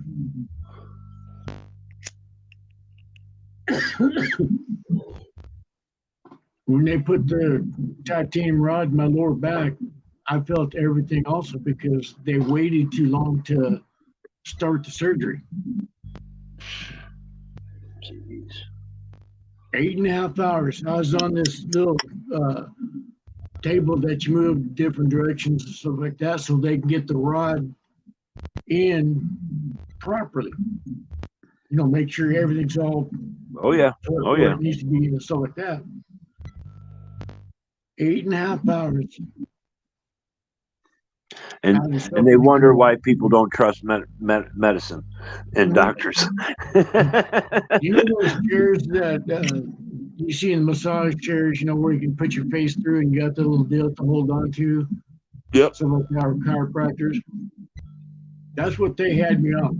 They had me on this deal, and they had arm, hand grips and stuff like that on it, and the face to go, through the deal.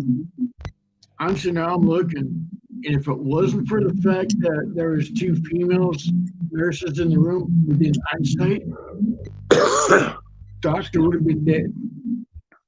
The women were sitting there keeping me calm. They're sitting there, it's like, oh my God, and you can see the fear in their faces. And when I see a lady have fear in their eyes, oh, that just pisses me off, and I get right into the defense mode. Yep. I've always been the defender of women and children. That's for sure. I've gotten to point, like I said, I've been into some situations where I shouldn't have walked into. I've had women attack me after I attacked the guy that attacked them. And then I can't hit them back because I don't hit women.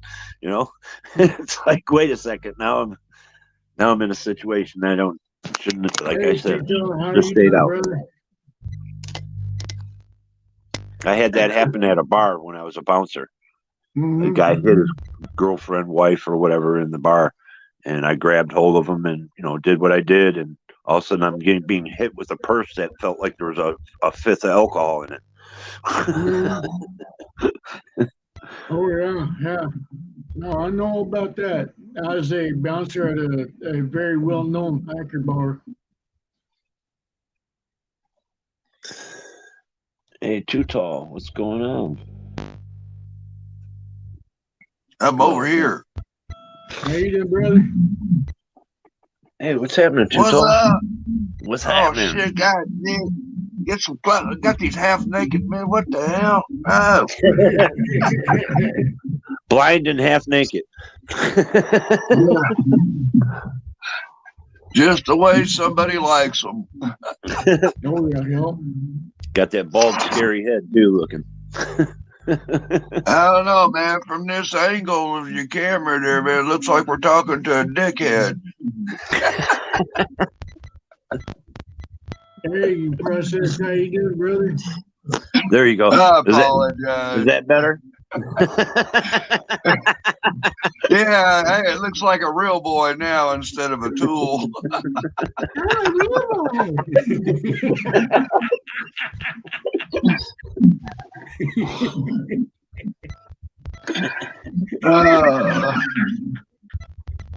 Oh my goodness. I'm a real boy. I'm not a dickhead. I'm not a dickhead, but I can be one, I guess. Been known to be a dickhead and an asshole. And probably many other things. Oh yeah. Hey, like I said, y'all want to join on the panel? Come on in. Yeah. They still lie to me. Probably. Tell a lie, tell the truth. Tell a lie, tell the truth. Guess it was precipitating a little bit out there. I just brought in the dog and she's a little bit damp, so I had to rub her down with the towel. Got rain here too. Jesus Christ, Diamond, put that ball. What have I told Even you about? if you wipe them down, they come in smelling. My husky, after he gets wet, I got this little lotion or stuff I made up and just spray him with it. There's certain shampoos that you use, and you probably only wash them fucking huskies maybe once a year. Yep. I mean, it's like, fuck, am I keeping a damn dog or a sheep here? Oh, it's fucking hair shit. Yeah, he don't shed. He sheds clumps like cotton balls. Yeah. The only thing more critical of hair care is Dolly Parton compared to one of them damn huskies. Now that you say that, I just thought of it. I probably haven't fucking brushed them in a week, maybe 8 days. God, could you imagine what Dolly Parton's hairbrush looks like? I don't know. I don't think I've ever seen her hair that much. Yeah. I remember seeing her when she was on tour with Porter Wagner. Yeah. Porter Wagner. What is it? I don't know the name, but it sounds Yeah. familiar. I'm not sure, but they might be the first artist I ever got an autograph from. Was Dolly and Porter. Yeah. I'll be right back. I gotta grab some. Yeah. Well, definitely blazed up like a motherfucker, man. You ever have one of them days you just want to grab somebody by the fucking throat and not let go until they're blue? Yep. Uh, you gonna be here doing this, that, and another, and just gonna fuck me, and you leave me to ask what color of lipstick do I need to kiss your ass? What color Yep. would you prefer lipstick I get? So when I kiss your ass, it'll be a nice, pretty color. I had the pleasures of asking a government official that the other day. I apologize for talking and saying the dirty words, and I'll figure out another way. Just don't hang up the phone on me, and I'll try not to drop the F bomb again about this fucked up situation. But Yep. please don't violate my fucking rights, and Oh, acting yeah. like a damn Karen or a snowflake. Well, I'm sorry, Yep. Rob, but I just can't take you cussing. Well, I apologize. I'm not here to offend you. Sorry. And then finally she said, okay, have you calmed down, Rob? And I said, yeah, I've calmed down. I said, can I ask you something? She goes, what's that? I said, can you tell me what color lipstick you would prefer when I kiss your ass for you to do your fucking job? Yep. Oh yeah, yeah. That reminds me. Earlier, I was discussing really hard topic. That's one of the reasons why I said, on the title, are we people or sheeple? And it reminded me because I sat there. I said, Well, "There's if you words ain't that one or we the cannot other, you're a say." fucking victim. Yeah, we cannot Or say or call a woman a Karen. repeat. They want us to just call a Karen entitled white woman, Oh, regardless of the color of the person that's being a Karen. I just thought Karen's one of them crazy bitches at Walmart that you see on all these YouTube videos. Yep. I don't know. I just, Yeah. you kind of know them when you hear one. I know that. You might see one and not know it, but you'll hear, it's like a fucking freight train coming at you. 2 blocks off the fucking tracks coming straight at you. Yep. Karen. Yep. But see, that's one of the words that you cannot say. Regardless of the color of the person that's being a Karen, you have to call it entitled white woman. Well, I'm sorry, but she ain't neither one. She's a fucking government employee. She's public servant. Yep. Now, she has a hard time understanding that. You're not a snowflake. You're not a Karen. You're not my mother. You're my fucking caseworker. You're a government paid employee. That means, in bottom line, you are a fucking public servant. Oh, I apologize. Did I drop the F bomb? Sorry, didn't mean to offend you. I'm just expressing myself, bitch. Yep. All right, sweetheart. You need me, holler anytime. Yeah, I don't stand for the government. I don't care for it. I just. Hey, you want to see about government work?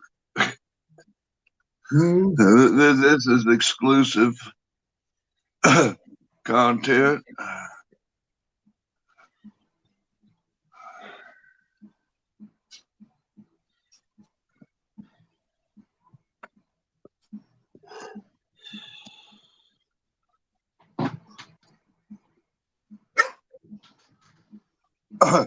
Can you see that? Ron, are you there?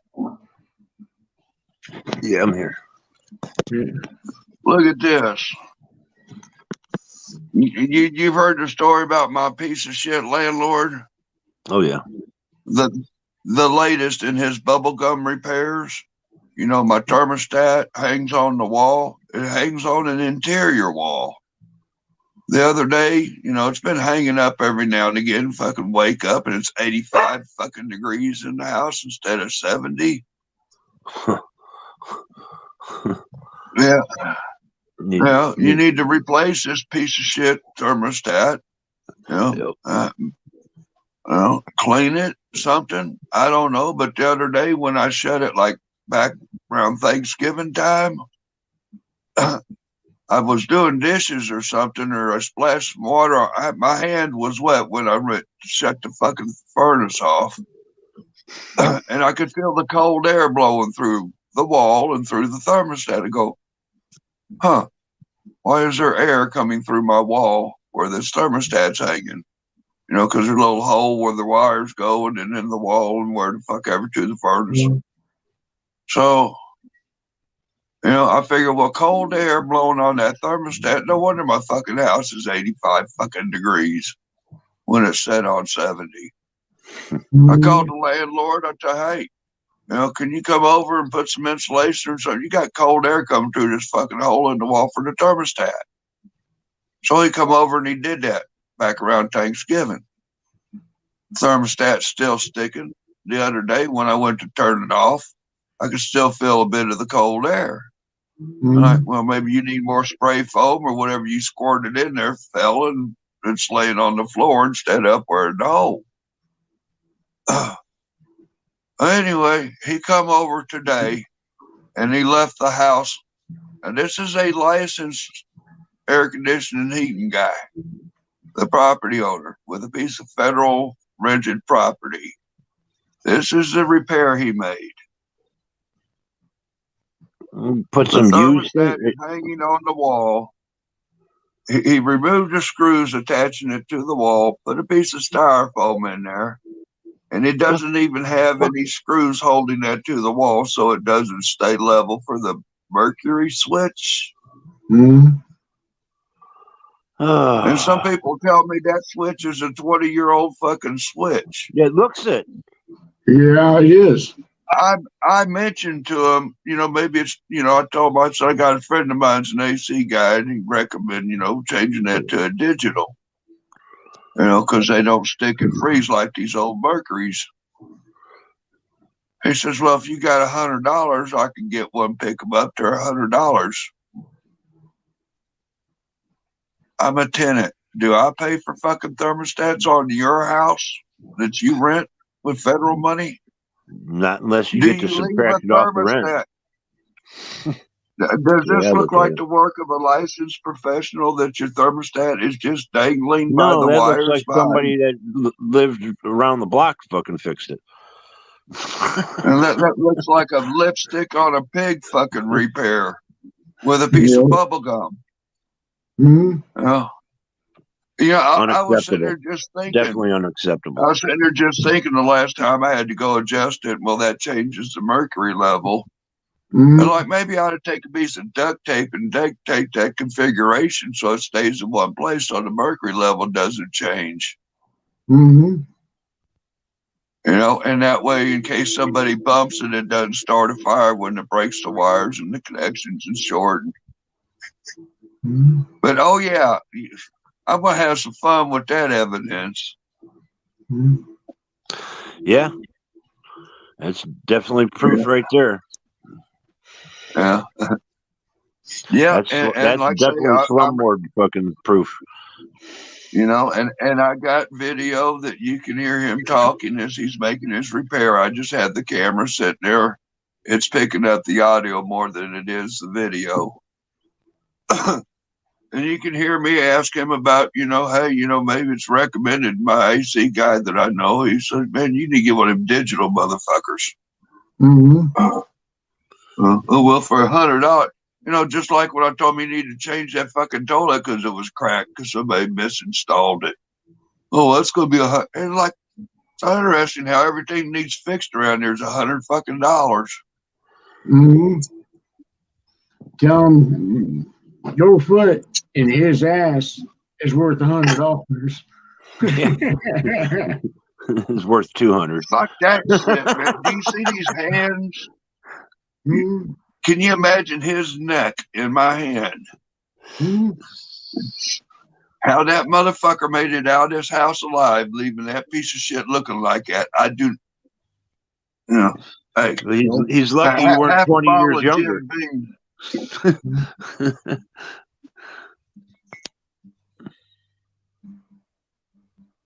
Oh, I'm gonna have fun reporting this to the congressman, Yep. who is popping off a fucking investigation. Yeah, this is gonna get stupid pretty fucking. I'm about to take a fucking police escort and go to the housing authority. They've done directed every fucking call I make to the housing authority. It goes to the operator's voicemail. It doesn't go to the general voicemail where I can leave a message with the director or the inspector or somebody else. Mm-hmm. Which is a violation of some kind of policy of communications that you're supposed to have a voicemail that you can leave a message with this person that instead of somebody filtering the messages. You know, it's really disgusting because this is kind of like when I first come up here, me and Ghost Eagle were talking about how politicians aren't doing their jobs and all this other stuff about the crap about our government and our country, the way it's in this position. But I've witnessed and watched for the years that I've been alive how they neglect senior citizens, neglect veterans, and they've been saying, "Oh, we're going to fix this, and then we're going to do this," and they're always using veterans as a fucking, billboard poster for, patriotism and all this other bullshit, and they fucking don't do shit for them. Still, to this fucking day, look it's at what we do for our 2023. veterans, but then look at what Too Tall's got to pop off. And that's why I'm saying, like the senior citizens.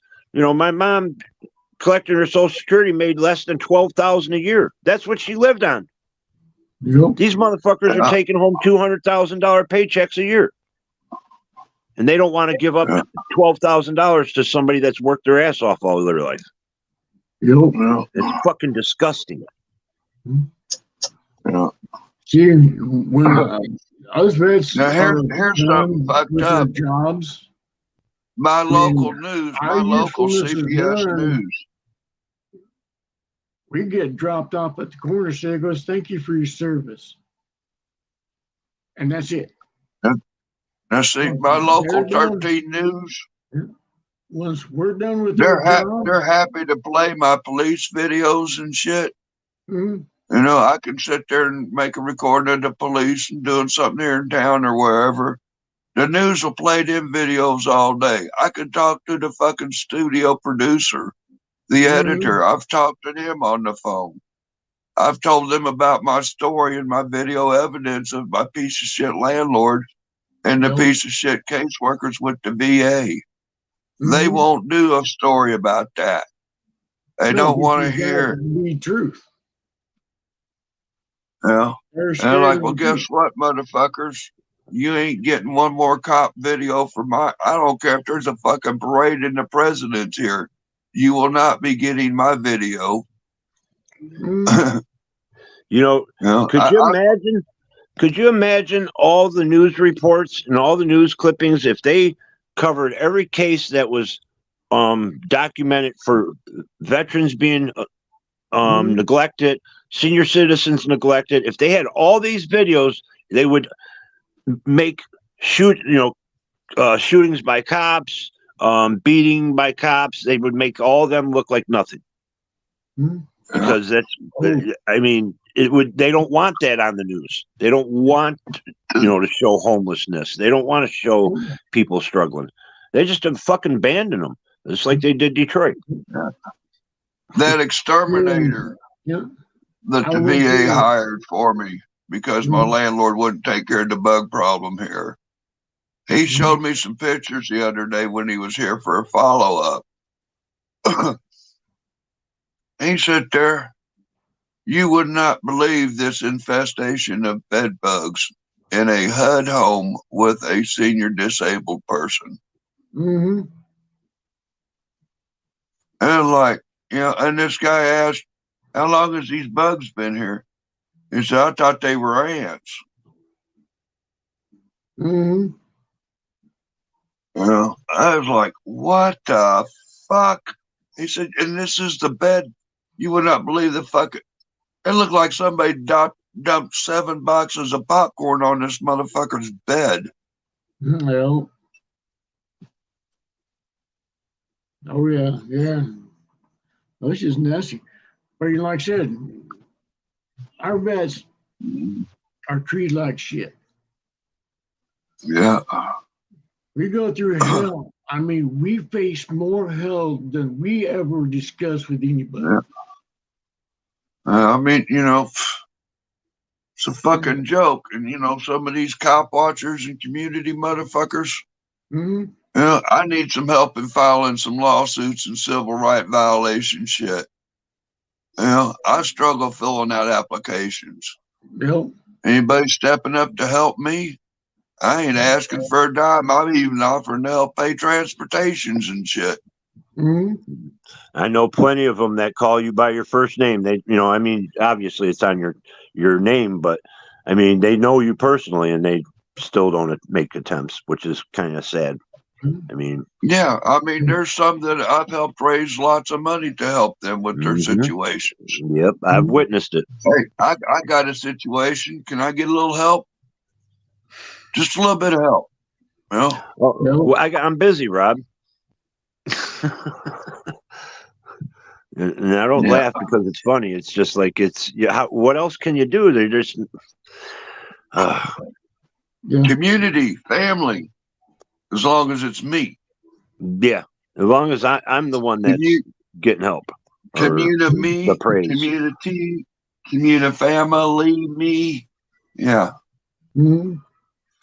Yeah, a situation like that just go down 2 weeks ago. So, I kind of noticed this shit going to the birds, so I thought I'd be the first to get the clips with the critter cam. Yeah. I really do hate that when somebody calls you family and then they don't respect yours or anybody else's feelings. Yeah, that's why I'm. I don't even show up when you're moving and need help throwing your shit in the truck. Yeah. Shit, I had somebody one of my pipes froze. It actually was. You guys probably know it was Lady Love. She fucking ordered a wet vac online, and that motherfucker showed up within 2 hours on my porch. I couldn't fucking believe it. It was amazing. I've never had anybody do some shit like that, and it's like she's the total opposite of what you're talking about, Rob. These guys just. They want all the praise and the glory and everything, and they want to hold, be the top-notch person on a panel or something when they don't fucking deserve it. All right, I ain't nobody but me. I ain't no shining star. I'm just little old me. No, you're just a regular man. I've got a story to tell. I've got a story to share. No.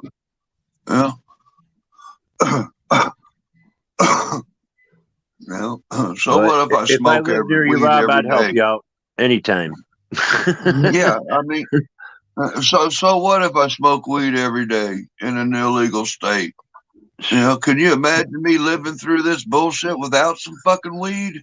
Now they're making it about states. We used to smoke weed illegal weed in a country for the last fucking 40, 50 years. And so what's the fucking difference between the state and the country? They're still, that's what I hate about America. It takes 50 years for them to pass a bill that makes any kind of fucking sense. Yes, keyword. If they make sense. Yeah. Well, I'm just saying there's only been a couple laws passed since I was born that make sense. Whoa, I'm just looking at the comments. Screen door in a submarine. I just looked at Lady Love's comment, like, Well, oh, okay. There's other comments. They're like, "What? Sit on my face? What?" Yeah, it sounded like she wasn't very happy about the comment there. I don't know. I don't know if that was referred to her, but looked like it. I wasn't going to say nothing on the panel, but Yeah. it's not my place.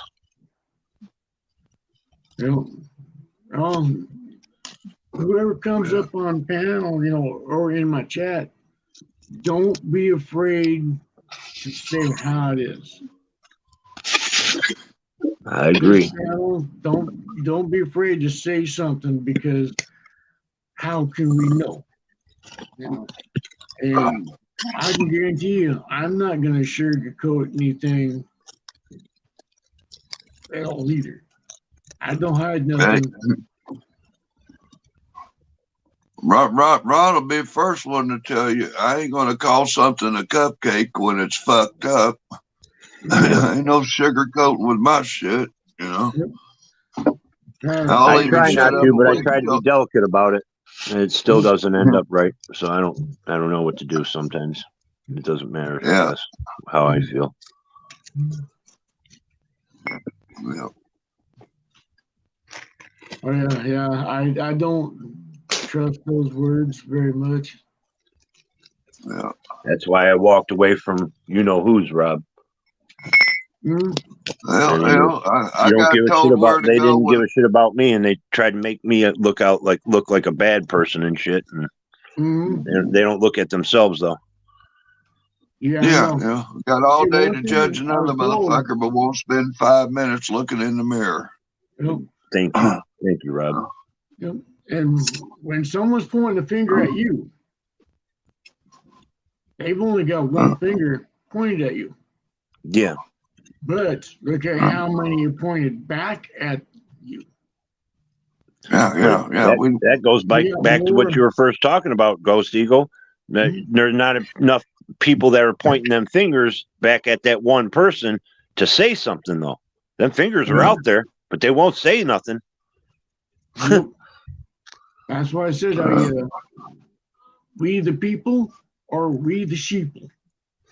Most of them are sheep. Yep. Yeah. But no, PDF, he gave me the raspberries about feeding the critters and giving them diabetes, and half the damn panel was giggling about it like, okay, we'll see you later, motherfuckers. And of course, I was told to get the fuck out and, all kinds of nasty shit, It ain't the first time PDF kicked me to the curb, but I think it'll probably be the last time. Yeah, I walked away from a lot of these so-called family deals, because a lot of the shit that they're doing is grade school, kindergarten shit. Oh yeah. And they're sitting there seeing the aftermath of these bullies, whether it be cyber or in person. And they're sitting there saying, oh, this person's this person's that. They're dogging a person, and they're trying to make themselves feel bigger and better and badder. You're pointing the finger at somebody else. But remember, there's more fingers pointing back at you than there are at you. And they say, well, that's not how it is. It's like, trust me, it is. Oh, they'd act like bullies and that, but they wouldn't do it to your face. Because just the other night, 2 or 3 nights ago, somebody, I was over at Insane Wayne's, and somebody, that particular Rob in the group that Rob was just talking about, timed me out for just making comments in somebody's fucking chat. Yep. And I wasn't speaking ill or, I wasn't saying bad things about anybody, but he fucking timed me out and all my comments were deleted. Yep. See, because you're hitting the truth. Well, I wasn't speaking no truths. I was saying hi to Wayne. I was saying, hi. I even think I said hi to the guy, but whatever, If that's the way they're going to live their life on YouTube, well, karma's a bitch, and she don't play games. Yeah. And they forget. Now here's something. They have When I come to a panel, you know, just like when I come to Ghost Room tonight, I come here to rap with you. You know, yeah, I'm not going to sit there and say hi to everybody in 47. Hello, Sam, Dolly, Tom, Mary. Yeah, I didn't come here to talk to y'all. I come here to your show. Well, when I leave a message in the chat, it's generally directed to you, the host of the show, unless it's like, hey, Ron, or hey, Sally over in the chat. Yeah. Well, that's like I said to somebody else. In the show. When I go into a chat, the first person I address is the host. Always. And then I address the people that are making comments to me or saying hi, you know. Or if there's like Ghost Eagle or you, Rob, and I see you guys in the chat, boom, I'm going to say hi to you guys automatically. But, you know, there's other people, I'll just wait for them to say hi to me. You know, I'm not, like Rob said, I'm not going to say hi to 27 fucking people. You know, I mean, I do that now and then, depending on how you come in and stuff like that. And well, yeah, if you sit in the chat long enough, you get to the opportunity to say hi. Yeah, you know, and I go up on the panels, and 9 times out of 10, or 8 times out of 10, I'm not even paying attention to the chat. You know, lately I've been trying to start paying attention to the chat, but you know. I mean, I'm even getting tired of being told to smash that thumbs up button. It's like, wait a minute. Oh, hell no. Smashing that thumbs up I'll button do it, is my choice if I like the video. Well, I mean, you know, yeah, I mean, it's nice to remind people, you know, but I mean, hey, I'm not here for the clicks, the views, the watch times, the thumbs up. I'm here to connect and do shit in this cop watching community shit and whatnot. Hey.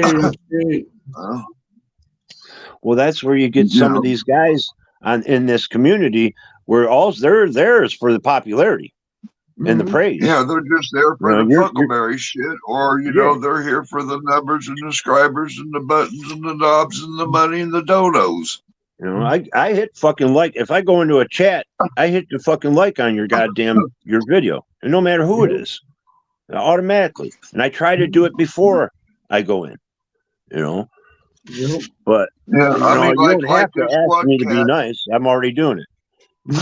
You know, I mean, you know, hit that button if you like. You know, if you like the video, hit that button. You know, hell, anymore. You know, hey, don't be putting my fucking link out there in the chat. I don't want all these fucking trolls over my place. You know, oh, hey, you know, those that want to know, you know, they know how to hit that go-to button. You know, you can't search my fucking name and find me, man. You fucked up. Yeah. Man, I was just talking with Huckleberry today, man, and had kickback memories of the old times over at Prince's Mansion there. Back when I was doing that escort for the doctor. She'd go to these rock and roll concerts here, there, and yonder. We wound up in Detroit at Prince's house several times for a show and several times to his house afterwards and shit. It's crazy days. Oh, yeah. Yeah. Not like running around on the company credit card with cash per diems.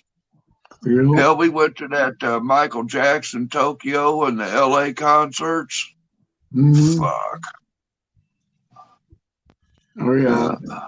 When I was a bodyguard, my clients always went to the rock and roll shows. I'm going to come on. Yeah. I'm ready to go home. Yeah. No more whiskey. Let's go home, motherfuckers. Oh, man, let's hit the Waffle House. Like, fuck. Yeah.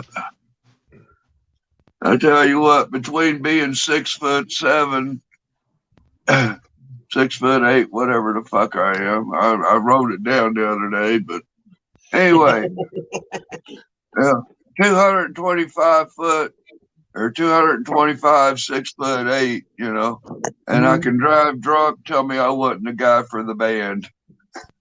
Yeah. Bodyguard, stage hand, fucking driver, shit. No. Now, is that 6'8", 6'7", laying down or standing up?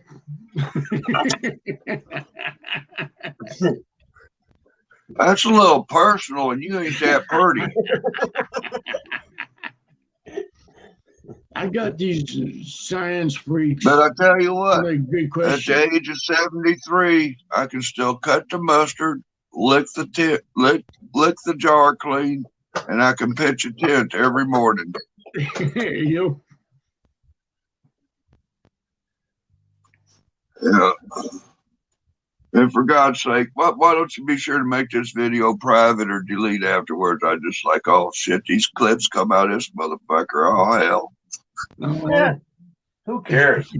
Fuck these people. They want to make clips of me. I don't give a fuck. Pardon my French, but Speaking about clips, did you see Terry Golson's video? no, That one was a PDF's my favorite asshole. That was funny. Yeah, I was told that got I better don't things need to to do with my life believe than fucking pay attention to them fucking people are Pardon talking. me, but There's a feud between a couple of families.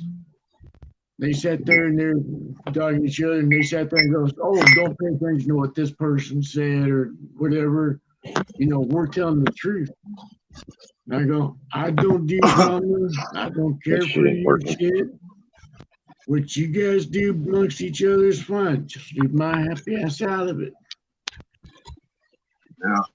And she's like, "What? What?" It's like, "Yeah, I don't get involved in your shit. I'll be the listener. I'll listen to what you have to say. But I'm going to let you have your time. I'm not going to be worried about that." She's like, "You got to choose one side or the other." It's like, "No, I don't. No, hell no, I don't. If you're not sleeping in my bed, if you're not paying my bills, I've said fuck that. you." I said that. And you ain't paying my bills. You ain't helping me out. Kiss my fucking ass. Mhm. Don't tell me you Nope. did something for me when you ain't fucking ever seen me, never shook my hand, never nothing. Mhm. Oh, yeah. You know, you got people like Lady Love just fucking. I didn't even ask her to do the shit. She just did it. Oh, You yeah. know, Yeah. She's a sweetheart and a half. then you Yeah, got I these just idiots love. acting like fucking there's some tough people out here. They wouldn't fucking raise their fucking hand to help Oh, their that's neighbor. Yep. They were like, damn, somebody's bumping and thumping. It was like, oh shit, that's my bedroom. I got my TV to the Alltech Lansing, and some video come up, man. Somebody banging some bass there. Like, oh shit, you gonna see what's happening in the bedroom here in a minute. Damn, a party. banging in the bedroom. This Isn't damn that phone supposed to be a won't song? What's won't that? stop. What's that? Sorry, Eagle. Hmm. That song kind of escapes my head.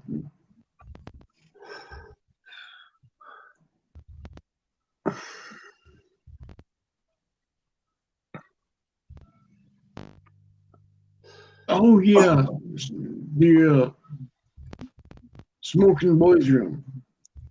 Smoking in the boys' Instead room. of smoking in the boys room, you're banging in the bedroom.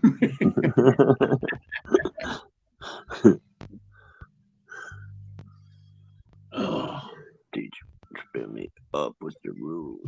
Everybody knows I should be running. in school. Sorry, now you had me thinking the lyrics. I was singing them. Hey, see, I'm not totally useless. I could be used as a bad example. Yeah, you know. I was asked if I go to church, and it's like, no, I go, why not? It's like, because I'm afraid it's going to explode by the time I get there. I might not make it out. In other breaking news, the rapper known as Afro Man, he got raided by the Adams County Police in Ohio. Anyway, they broke his door. They busted his gate down, smashed his door. They had a warrant for narcotics and a kidnapping victim. There was some money that was seized that was $400 short when they was returning some money to him. Go figure. There were no kidnapping victims found in the illegally seized slice of lemon pound cake that his mother made. But be sure to like, share the video, and help Afro Man pay for his new door. No, he's got money for that. Well, I mean, these artists are struggling these days. Yeah. Okay. I'm just saying.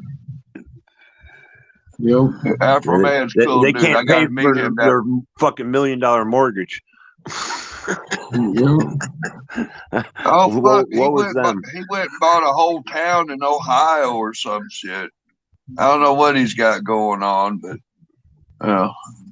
as yet, he gets, if police had a stupid tip from some troll or some asshole that there was a kidnapping victim in narcotics, and with an illegal warrant, they fuck up this man's house, steal his shit, disconnect his cameras. Another situation of police accountability that, we could use some assistance. Hey, Afro Man's cool. Yep. Right now, I got to run. I got a few things I got to take care of before my caregiver gets here.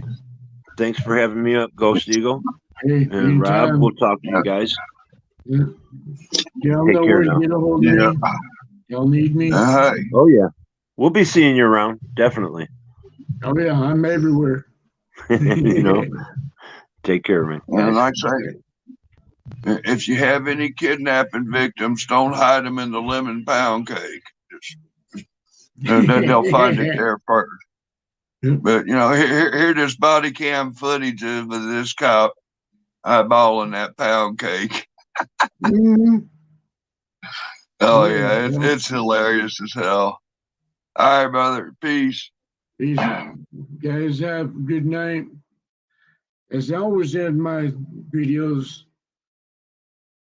I always say a couple things. I give my shout out where it's needed. Don't matter what branch of service you're in, was in, or are going to be in. Navy, Marines, Air Force, Coast Guard, National Guard, Army. Hoorah! We love y'all. This is your channel. This is y'all's voice. Like I said, no matter what branch you were in, are in, or will be in. You got my heart, you got my soul, you got my blood, you got my salute. You're always welcome on my channel. Another thing I do is no matter what cut you've got on, whether it be a 1-piece, 3-piece, whole tuxedo. Hey, Misfit, how you doing, sweetheart?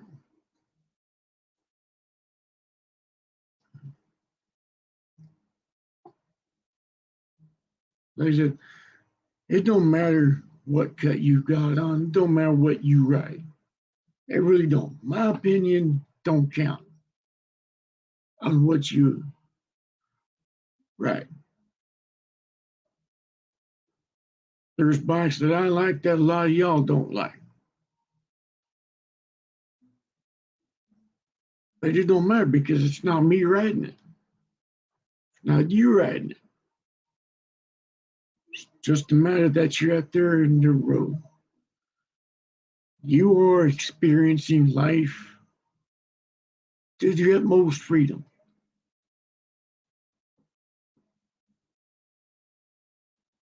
That's one thing that we need. We need to live our life for ourselves. Too many people out there are living their lives for someone else. They're struggling to find themselves because of doubt.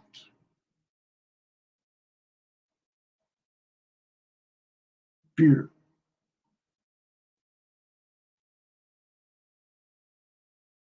You're afraid to hurt their feelings. You're afraid to lose your status because of what other people think of you. Military, how many decades, how many generations have we always bantered amongst each other?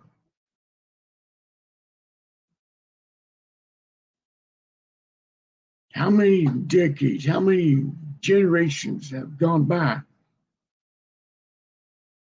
where the military don't give rations amongst each other?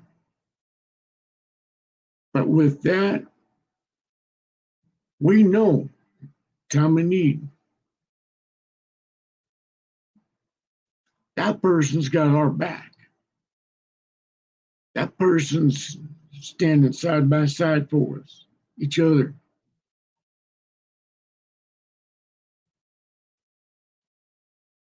Just as us bikers. Bikers are the same way as military. Most of them are vets. They've served many wars. Not everybody leaves the wars.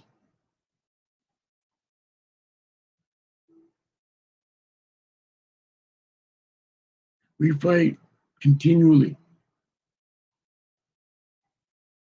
We fight the wars that are still here.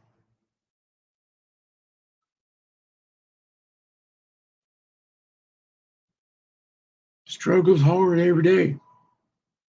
That's why I was trying to give you guys a good positive note. No matter what branch service y'all are in, was in, will be. This is your channel. This is your voice. You got our salute, 100%. Bikers, same thing. Regardless of what cut you got on, I know that if there's another brother that's in trouble, you can be right there at their side.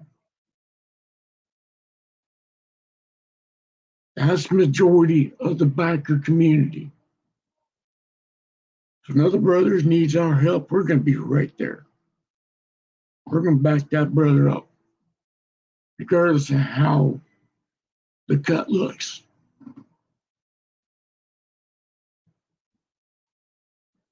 Even if it's no cut.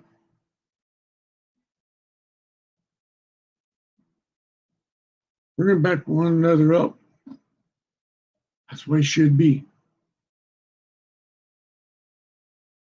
It's not our duty to do it for other people. We got to start working for ourselves. But never forget the brotherhood.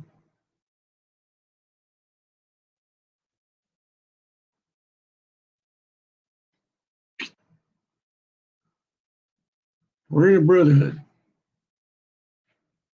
Native American believes that we're all related because we came from one source. We are related. We're family. People are losing that sight. They use that word family loosely. I don't care for that. I don't care for it whatsoever. Because that's fake. I don't do that. But we don't leave a brother behind or sister.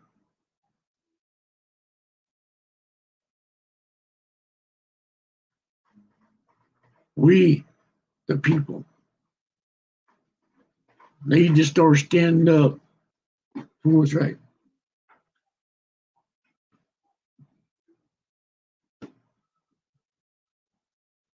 Because it's our lives we need to live. Stand up. Make your voices heard. And this channel is for your voices.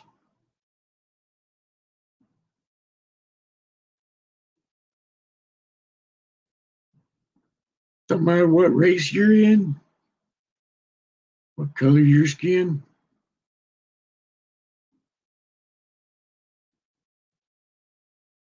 your financial status, or the lack thereof. This is y'all's voice. This channel right here is y'all's voices. Don't be afraid to stand up, stand your ground on this page.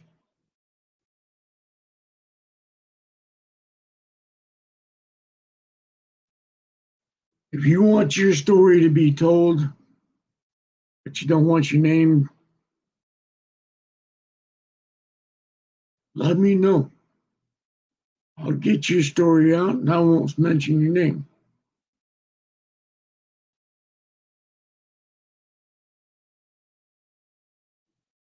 But this channel is for your backbone. This channel is family, familia. Something that I hide and hold close to my heart. That word, family. I've never had a good family.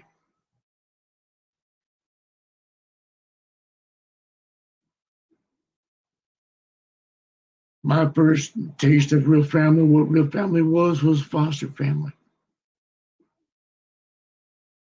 They showed me what family was. That was something that I was hungry for.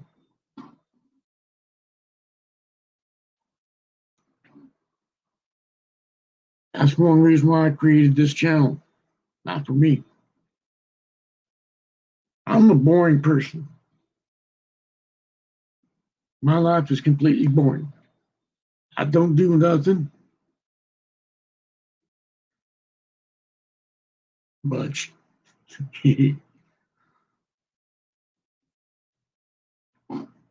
But I created this for y'all.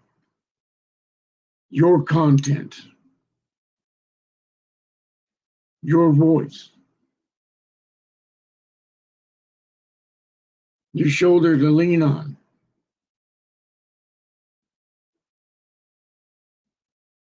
My name on that title,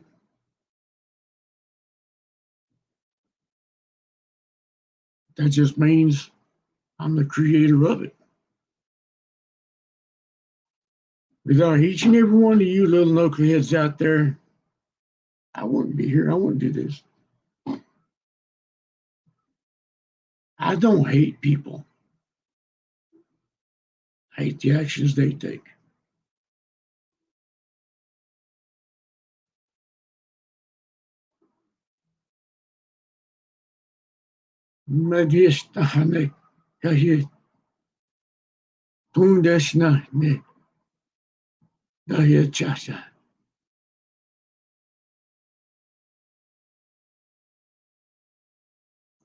Speak softly. Lead with your heart.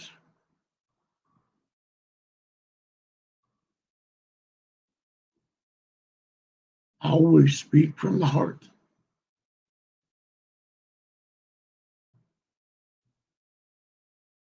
Don't forget you got one.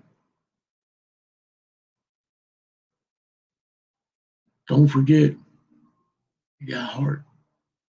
Start using it. Instead, this.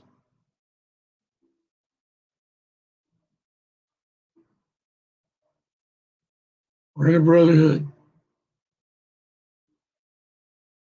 No matter the skin color, we're a brotherhood. We're family. Here in this page, if you don't think you belong to anybody, you subscribe to this channel because it's your family. As long as you're cool and you don't do stupid shit, you don't break my rules. Which is no doxing on my channel. No sharing on other streams just so you can get views. So that way your number can be up. Try to drag me down the hole. Or my guests.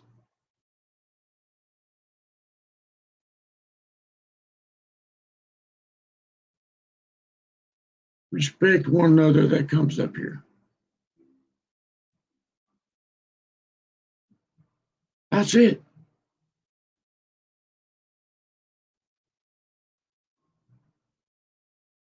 That's all. You follow those rules, I'll be cool with you.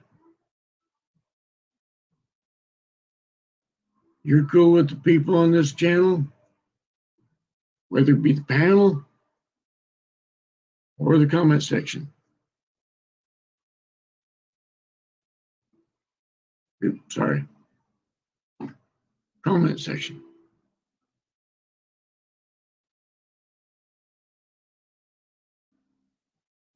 See, I'm not a hard ass. On my about page, since I'm Native American, I don't care about your feelings. I don't. Really, I don't. Because I'm going to hit you with the truth. I'm going to sit there and tell it is how it is.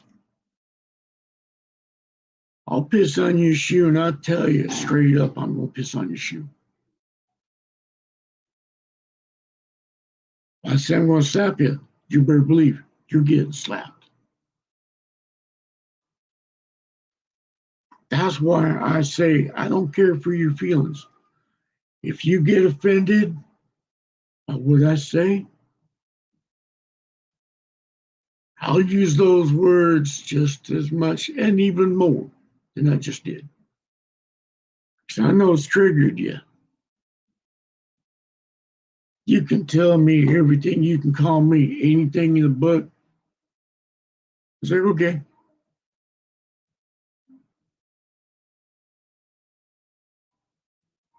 Whatever. But you hit me, you better prepare for war. Because I'll fight you. You would then now cross the line where I'm going to defend myself. At any means whatsoever.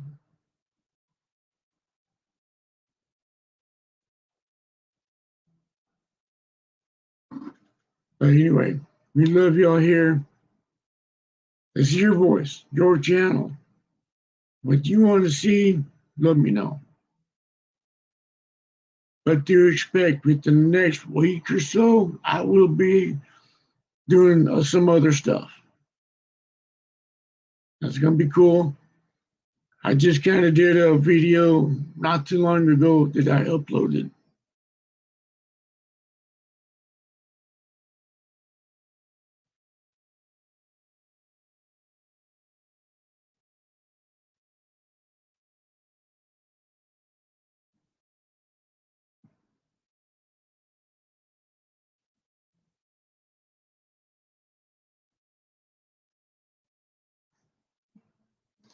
By the way, we love y'all. Y'all need me. Y'all know how to get a hold of me. One of these days, I'll have one of y'all that knows how to put that link from Instagram. I'll have it down in the description. But, yeah. See some cool biker shit on there. Some really good people. By the way, hey, look, Shahane, Manisho, Shahane.